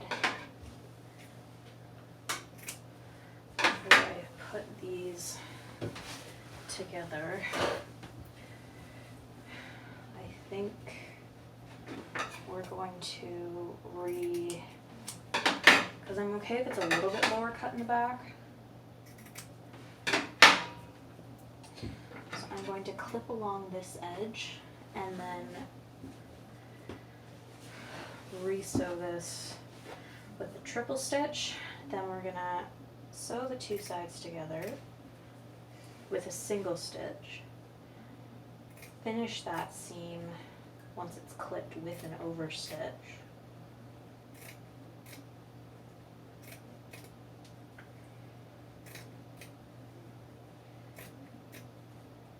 Provided I don't hate it, that's project number 1 done. Look at that. Look at us go.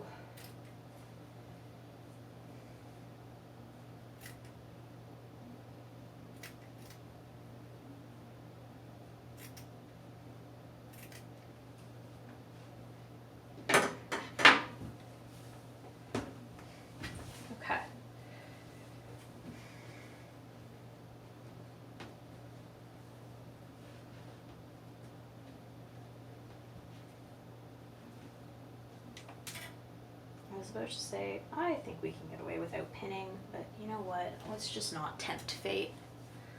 Let's just be responsible adults. Actually, no. We'll still pin it once.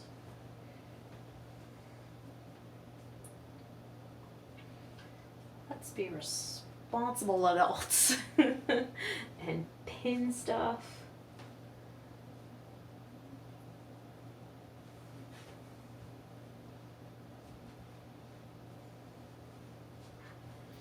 Let's actually have stuff line up.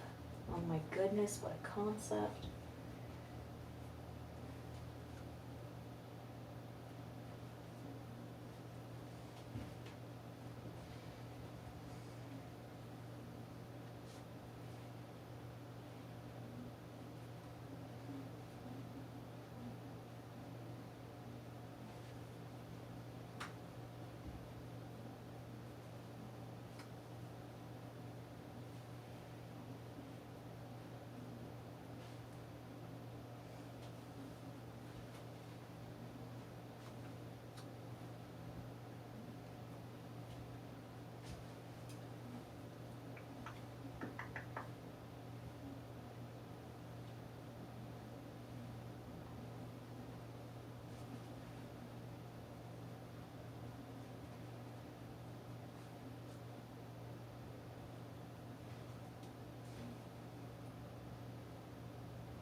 Okay.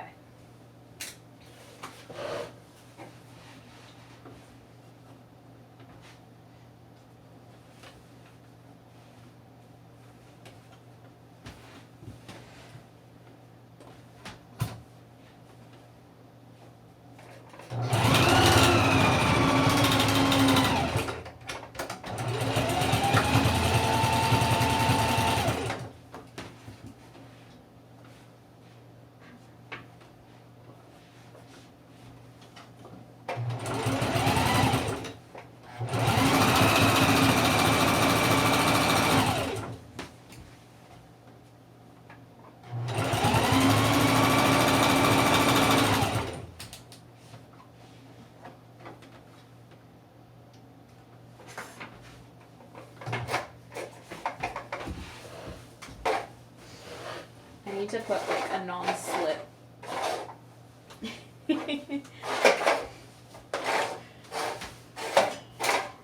Like a non-slip backing or like a piece of cork on the bottom of my pedal because it goes everywhere. Does not like to stay underfoot.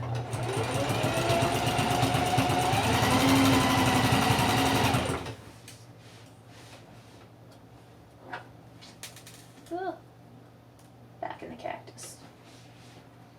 Back in the cactus with you.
Don't know quite what happened with that, but we're just gonna change the bobble while we're here, while we're paused.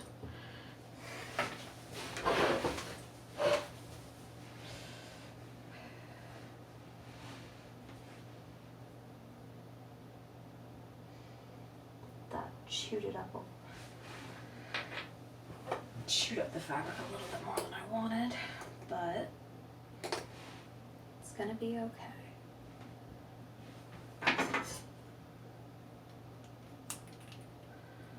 This is just the back piece. we can deal with a little bit of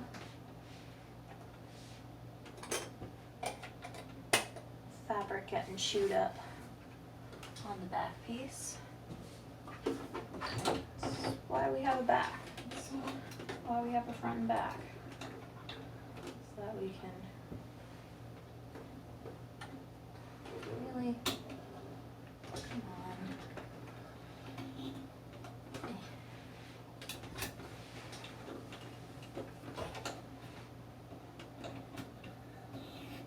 Okay.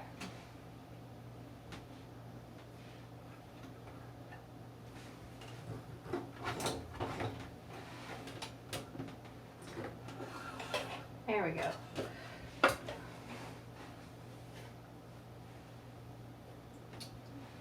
So we're going to back it up a little bit to where it started going a little wonky. And we're going to keep going. Okay. Back it up to about, say, here. No. Yeah. That'll work. And there.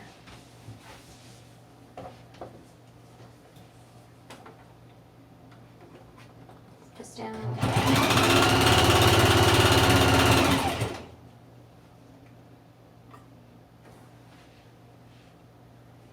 Do not love that that is what you're choosing to do, Mr. Thread End. Kindly stop. Thank you. There we go.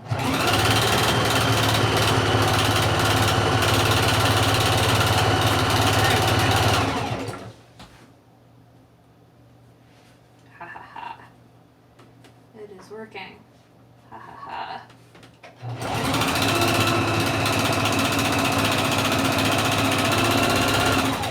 Well, stab myself with a pen.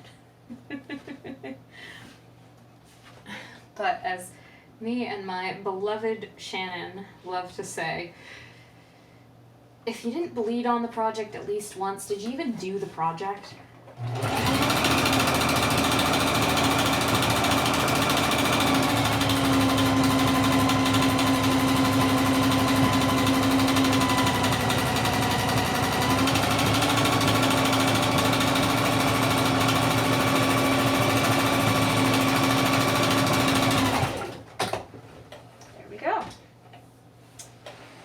Lovely. All right. Now let's hold this up with our template. We're going to come back over here to pin this. Our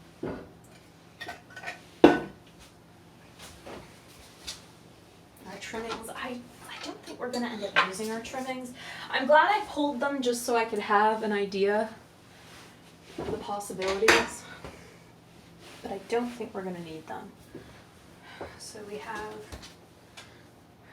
piece number 1, looking good.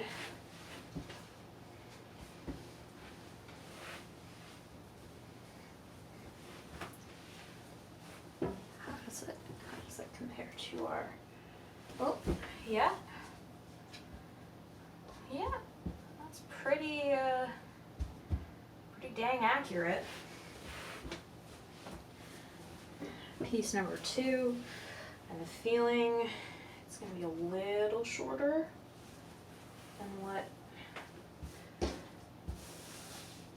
that's so weirdly curved at the top.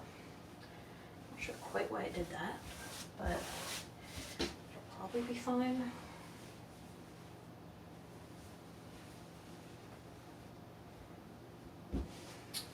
Wound up being a tiny touch bit shorter. That's okay. So now we put our 2 pieces together. Right side's facing inwards.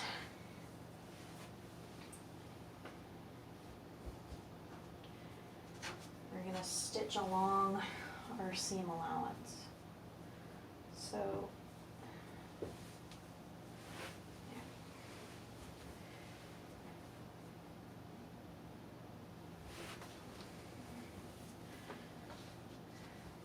I remember I did this for a reason.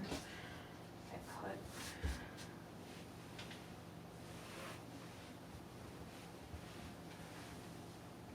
so it would match up. Let's see if I managed to. So that, and then to.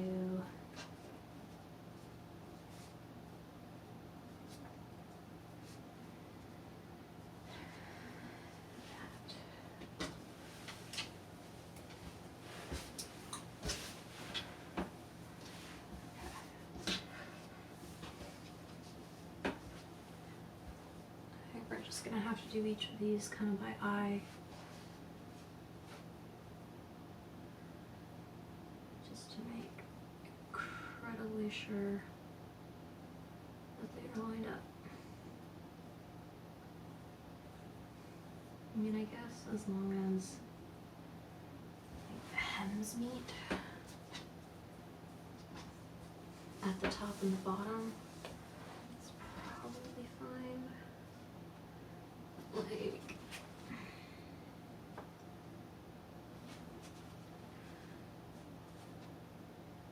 we want this to be good, you know?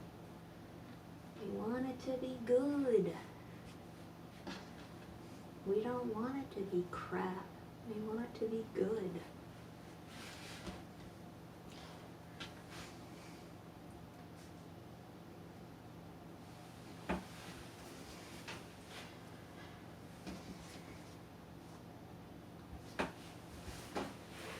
Okay. Now for the other side.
Oh yeah, it's all coming together.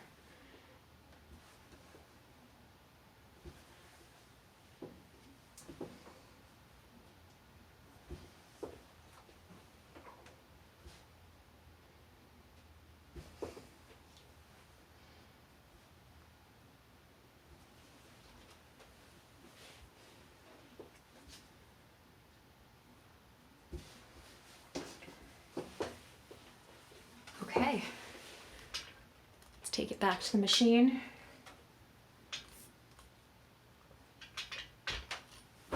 Here we go. Back over here to Jackson.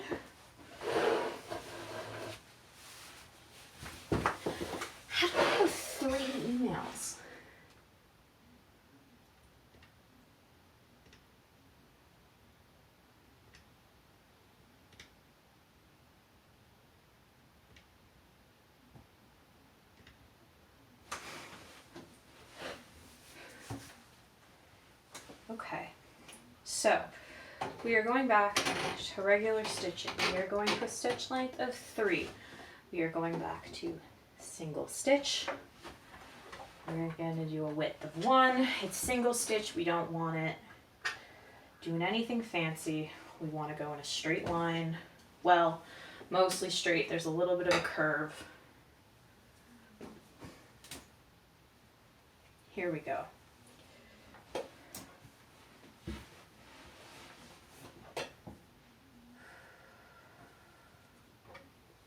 I don't know why I'm so nervous all of a sudden.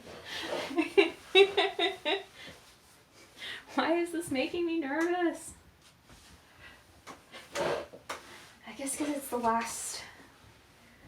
like the last step before we add like the fun stuff, which is like easy. You don't need to worry about that. Presser foot is down.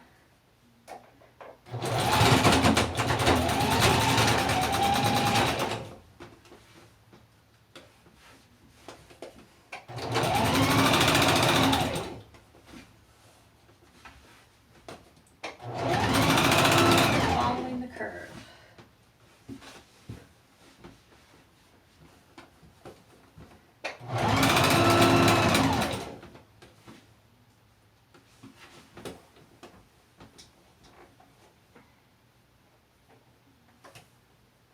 It is not. We are following the curve, and the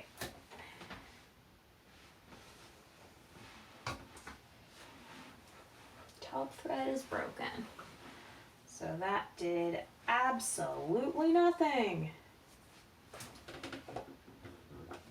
It's fine. It's fine. That's why we stop things and we check things as we go to make sure everything's working. Here we go. There's an auto needle threader on this, and I can't for the life of me remember how it works. So if anybody in comments wants to try and remind me.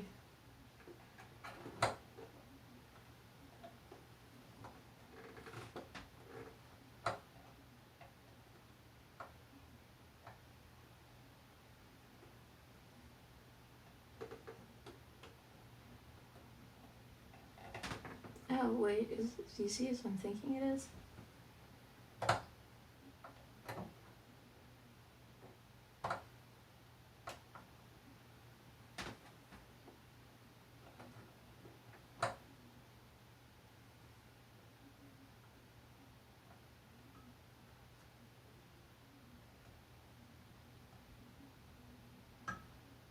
Oh my gosh, it's actually...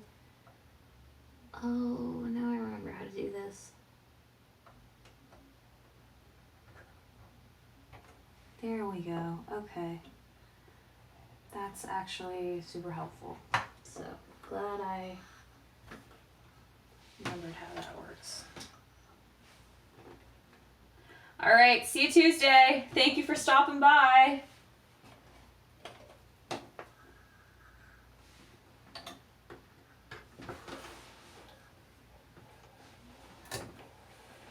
Your presence is appreciated. Your presence is a present to me. Aw, look at me being sappy. Okay, we need the stitch ripper. Yes, stitch ripper. Where did the stitch ripper go? There's the stitch ripper.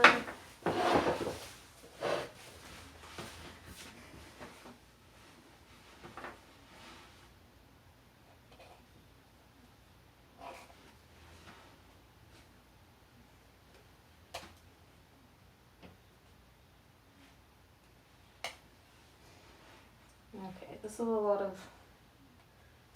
is basically an all smoke, no fire situation here with this little snarl. Okay. pin it quickly in a few places. But that honestly kind of helped a little bit to keep it where it's got to go.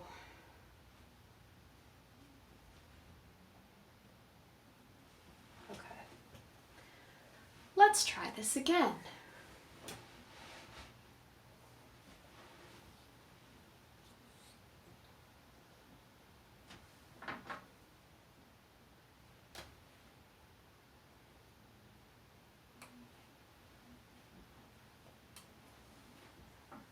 Yes. Try this again.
Now I'm getting a little bewildered as to why it's doing this. Should be fine. And it's not being fine. So why not take a crazy chance? Did you slip off? You wily little beast. You absolutely wild thing, you. Is that what's been going on?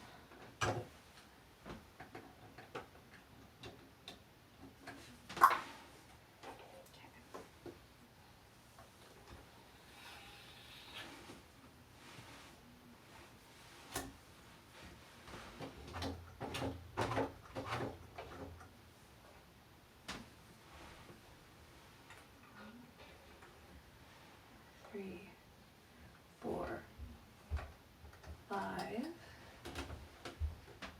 6,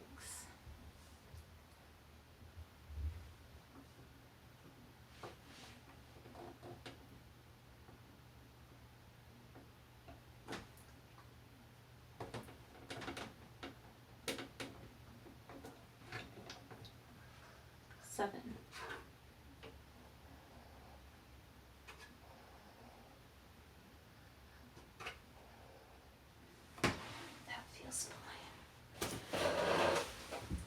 We're going to run it through a test strip because I need to check if it actually is fine.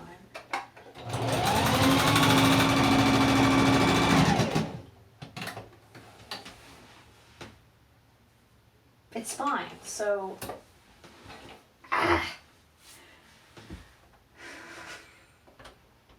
Let's widen the stitch a little because it's cotton. Like, come on. Like... Just cooperate, man. Just cooperate. It's fine. Cooperation is a good thing. We love the spirit of cooperation and not competition.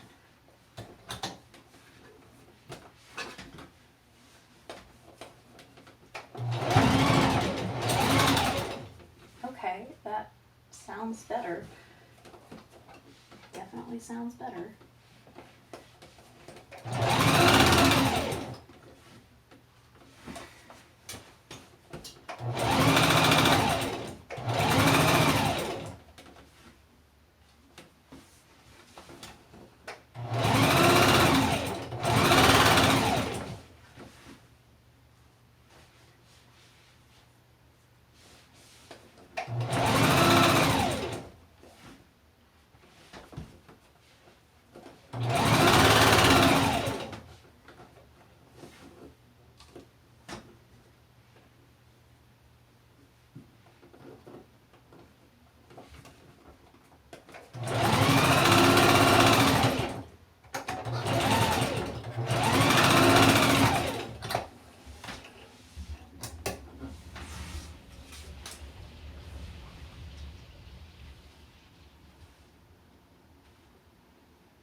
It's a little wobbly, but it'll do.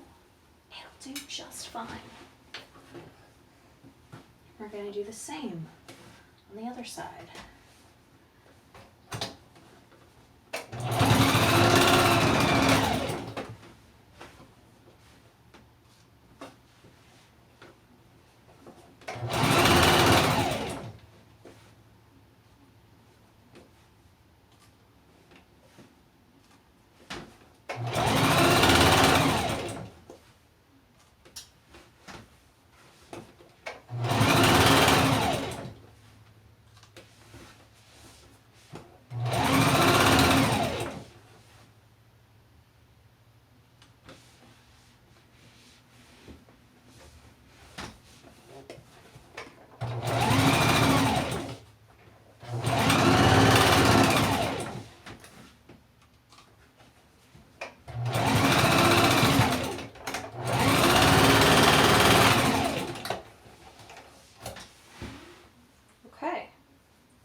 First thing we're going to do now,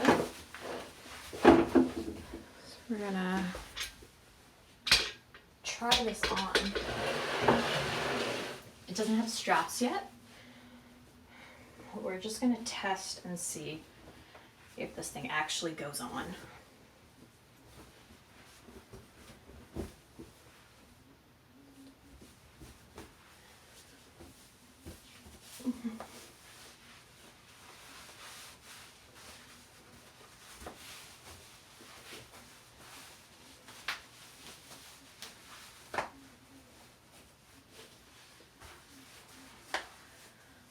I'd say that that's on.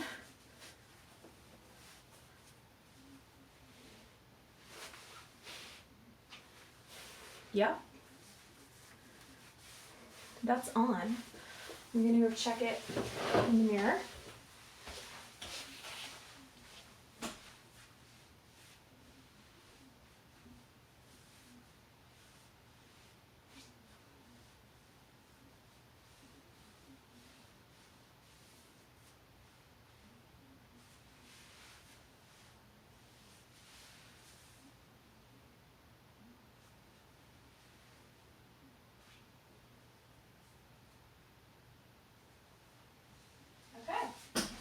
So,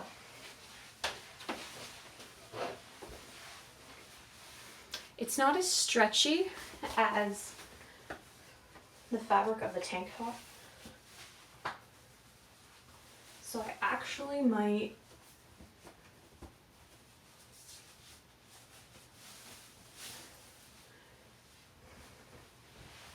do a little bit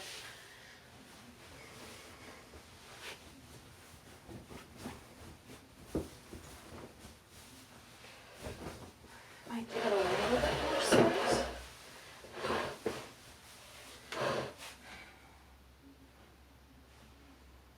So to do that, I'm going to do a second row of stitches close to the first, and then unpick the first set of stitches. So we can see this set as our basting set, which is fine, absolutely fine.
So now we have to carefully unpick the first row.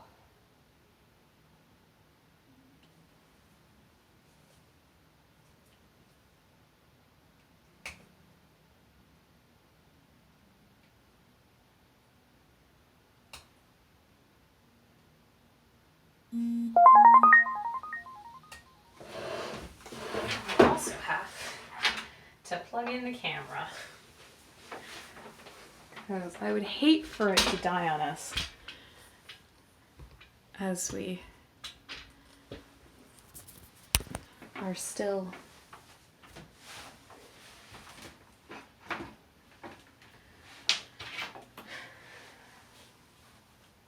wrapping up together.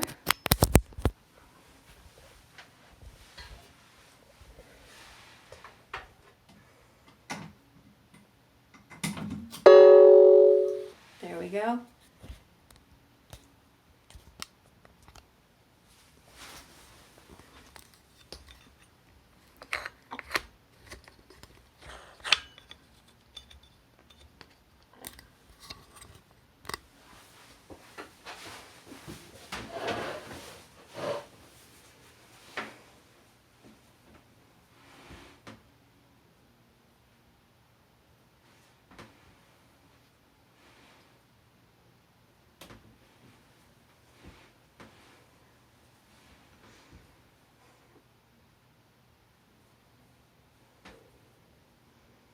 If this was a YouTube video, this is where you'd insert cheerful.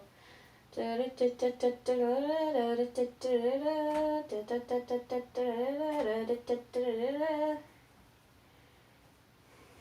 this is not YouTube. This is a live stream. So we just have to actually do the work of unpicking. A little error. That's okay. That's one of the things that happens when you draft a pattern out of a different fabric. If you're drafting a pattern, you should probably try to use a shirt that's the same fabric as the shirt that you are altering,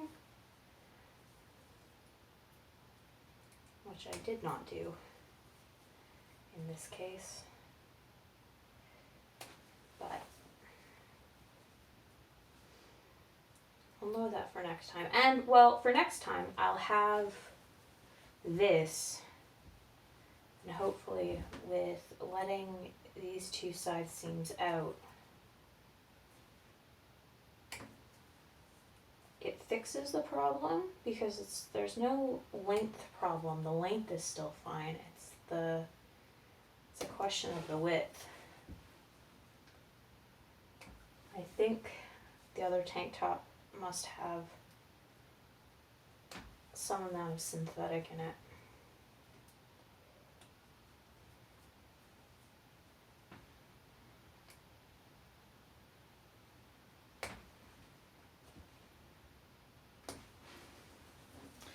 I find stitch ripping quite therapeutic, but it's definitely not the most entertaining of tasks. Oop. Okay.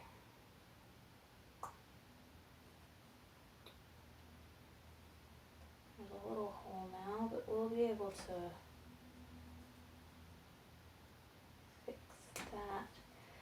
And honestly, I might end up sewing in a reinforcement strip on these side seams afterwards, in which case it'll get hidden.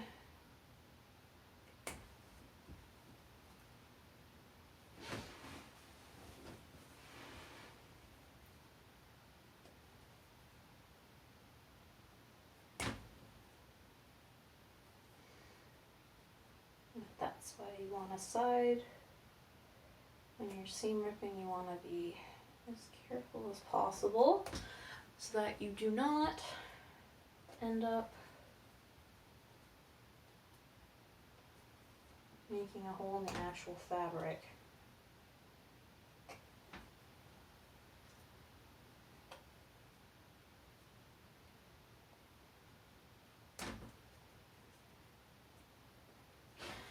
even though sometimes it's actually the machine that's made the hole when it made the initial stitching.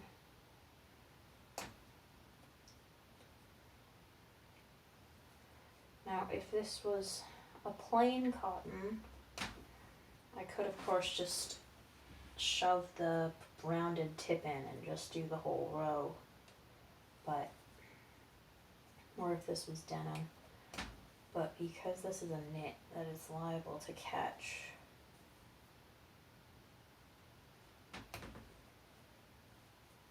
quite easily, I don't want to risk it. I really don't want to risk it.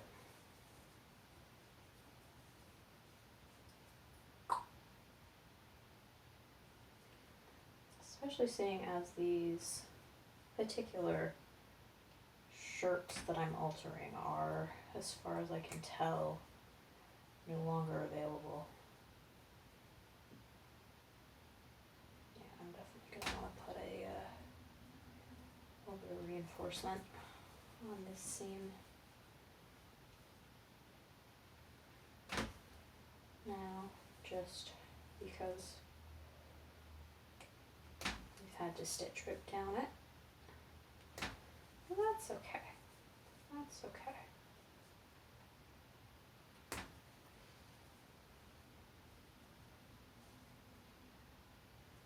We're coming up to the top of the hour, and that'll probably be where I leave you.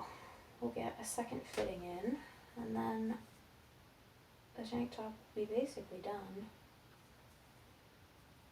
I just have to add the straps, which will be honestly the most boring part. So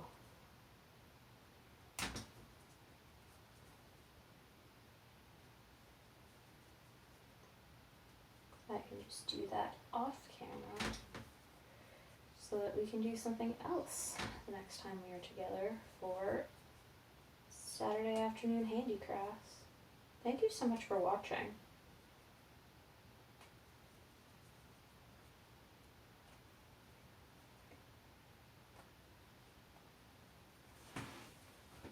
Okay, that's one side.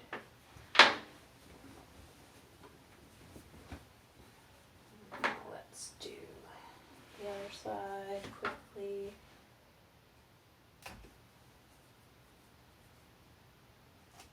Oof. Yeah, I really tore up this bottom seam here. But I mean, that's okay. And that might end up being where I put the ribbon trim that I was thinking of putting.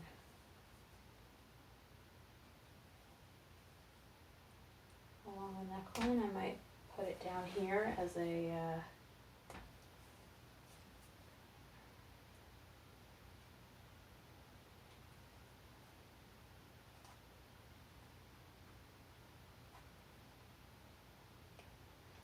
see why making black lace used to make people go blind, honestly.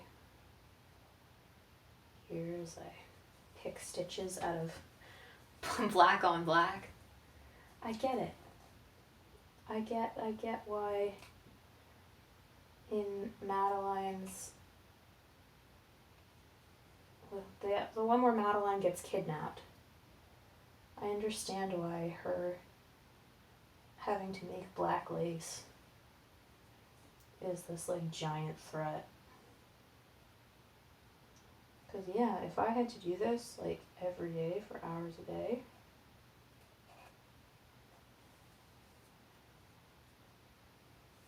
I probably would go blind.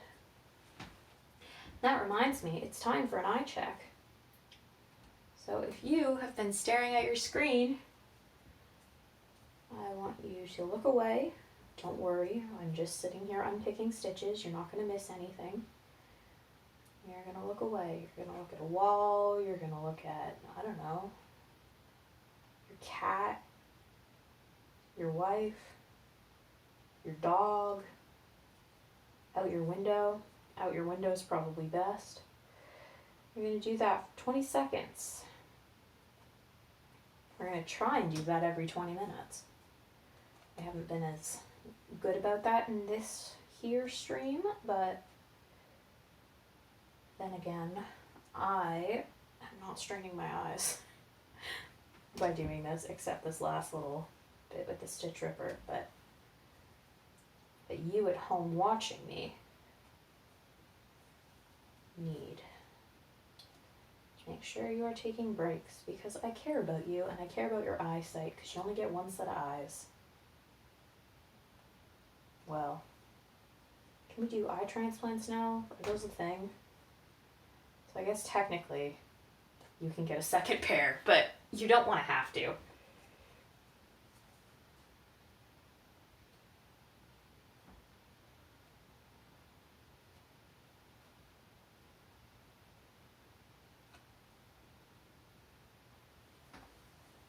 It's not fun, I've heard.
Come at it from the other side for a little bit. Spice things up. Okay, this stitch ripper is like actually trash. Its grip started falling off and it just never stopped. And it doesn't seem to matter what adhesive I use. It doesn't matter what I try. It's just not cooperating.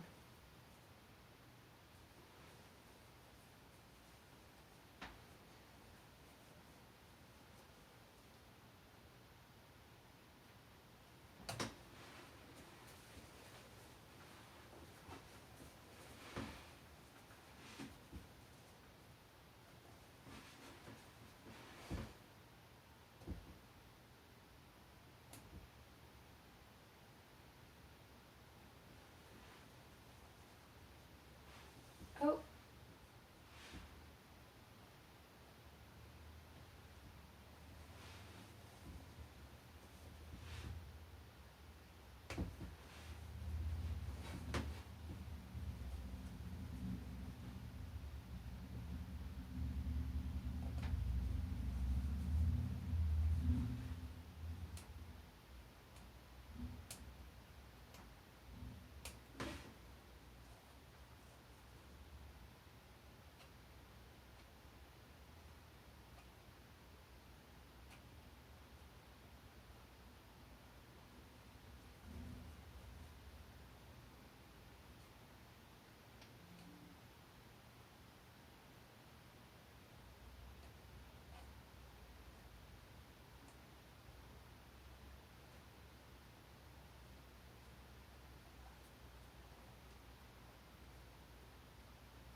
That's fine.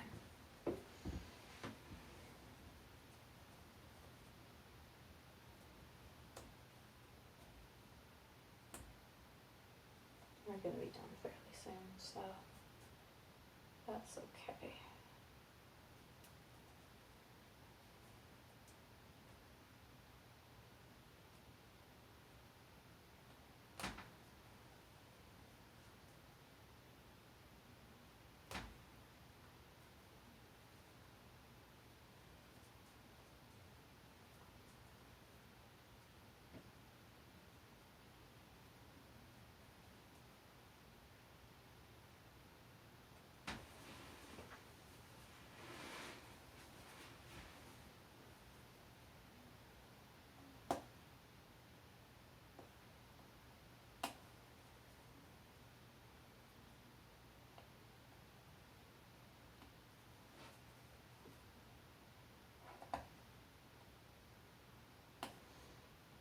I see what was going wrong before when I was trying to do this.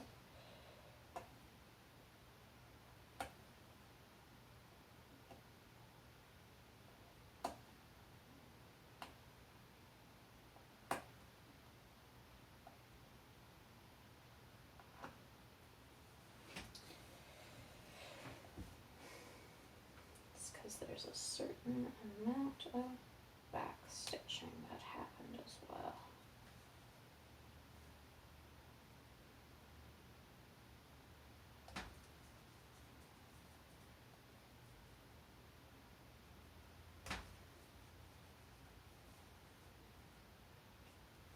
Okay. Now let's see how this looks.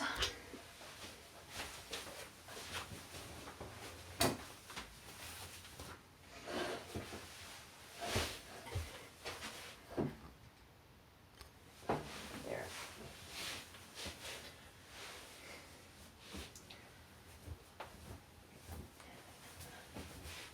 And more importantly, how it feels. Oh, that feels better.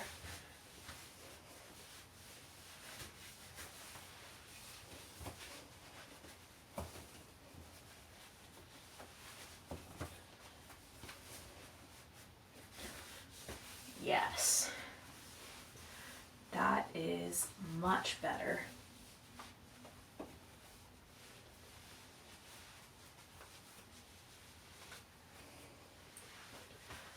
Okay.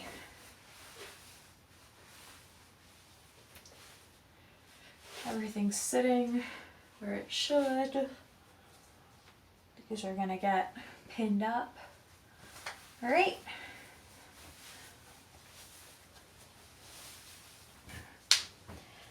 So now that we know that that's where our hem is going to lie, we can trim the excess and then do a fairly wide first stitch.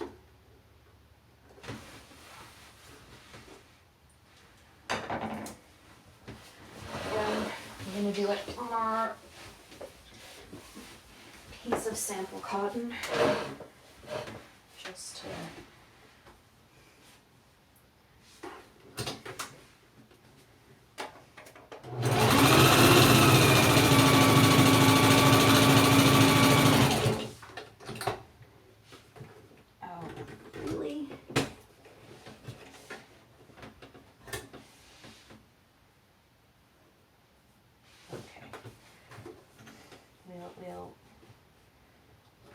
I'll start it here.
So I think what we learned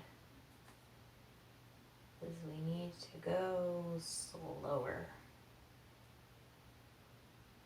What we also learned is we should probably switch to a finer needle, but I don't really have time for that.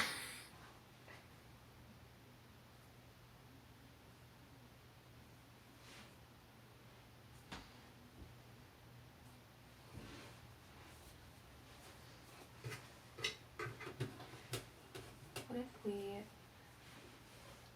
here, if we just cut this bit off and just try it again.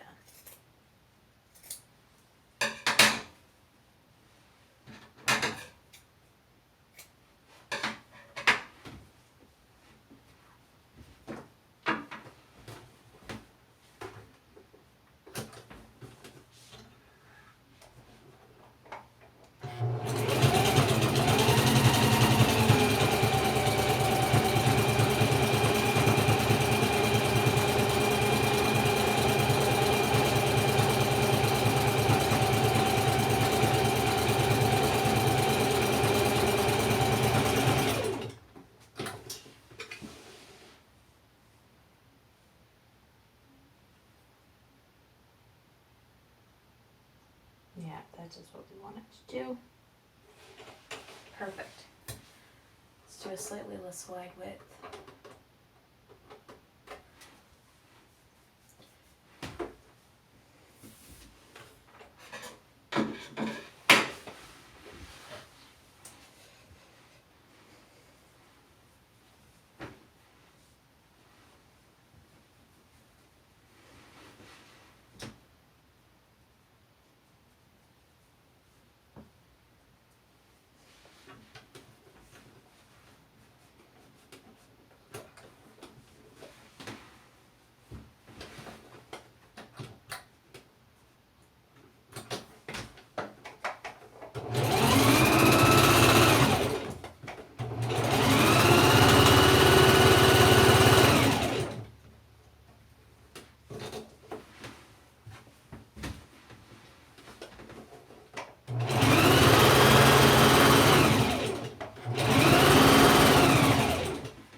And that's one fully finished seam on that side. Thank you so much for coming and hanging out. It's 7 o'clock, and I did say the stream was going to end at 7, and I should probably keep to my scheduled time. But thank you so much for coming and hanging out with me.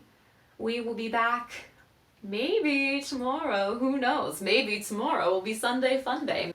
Thank you ever so much for watching, and I will see you all soon.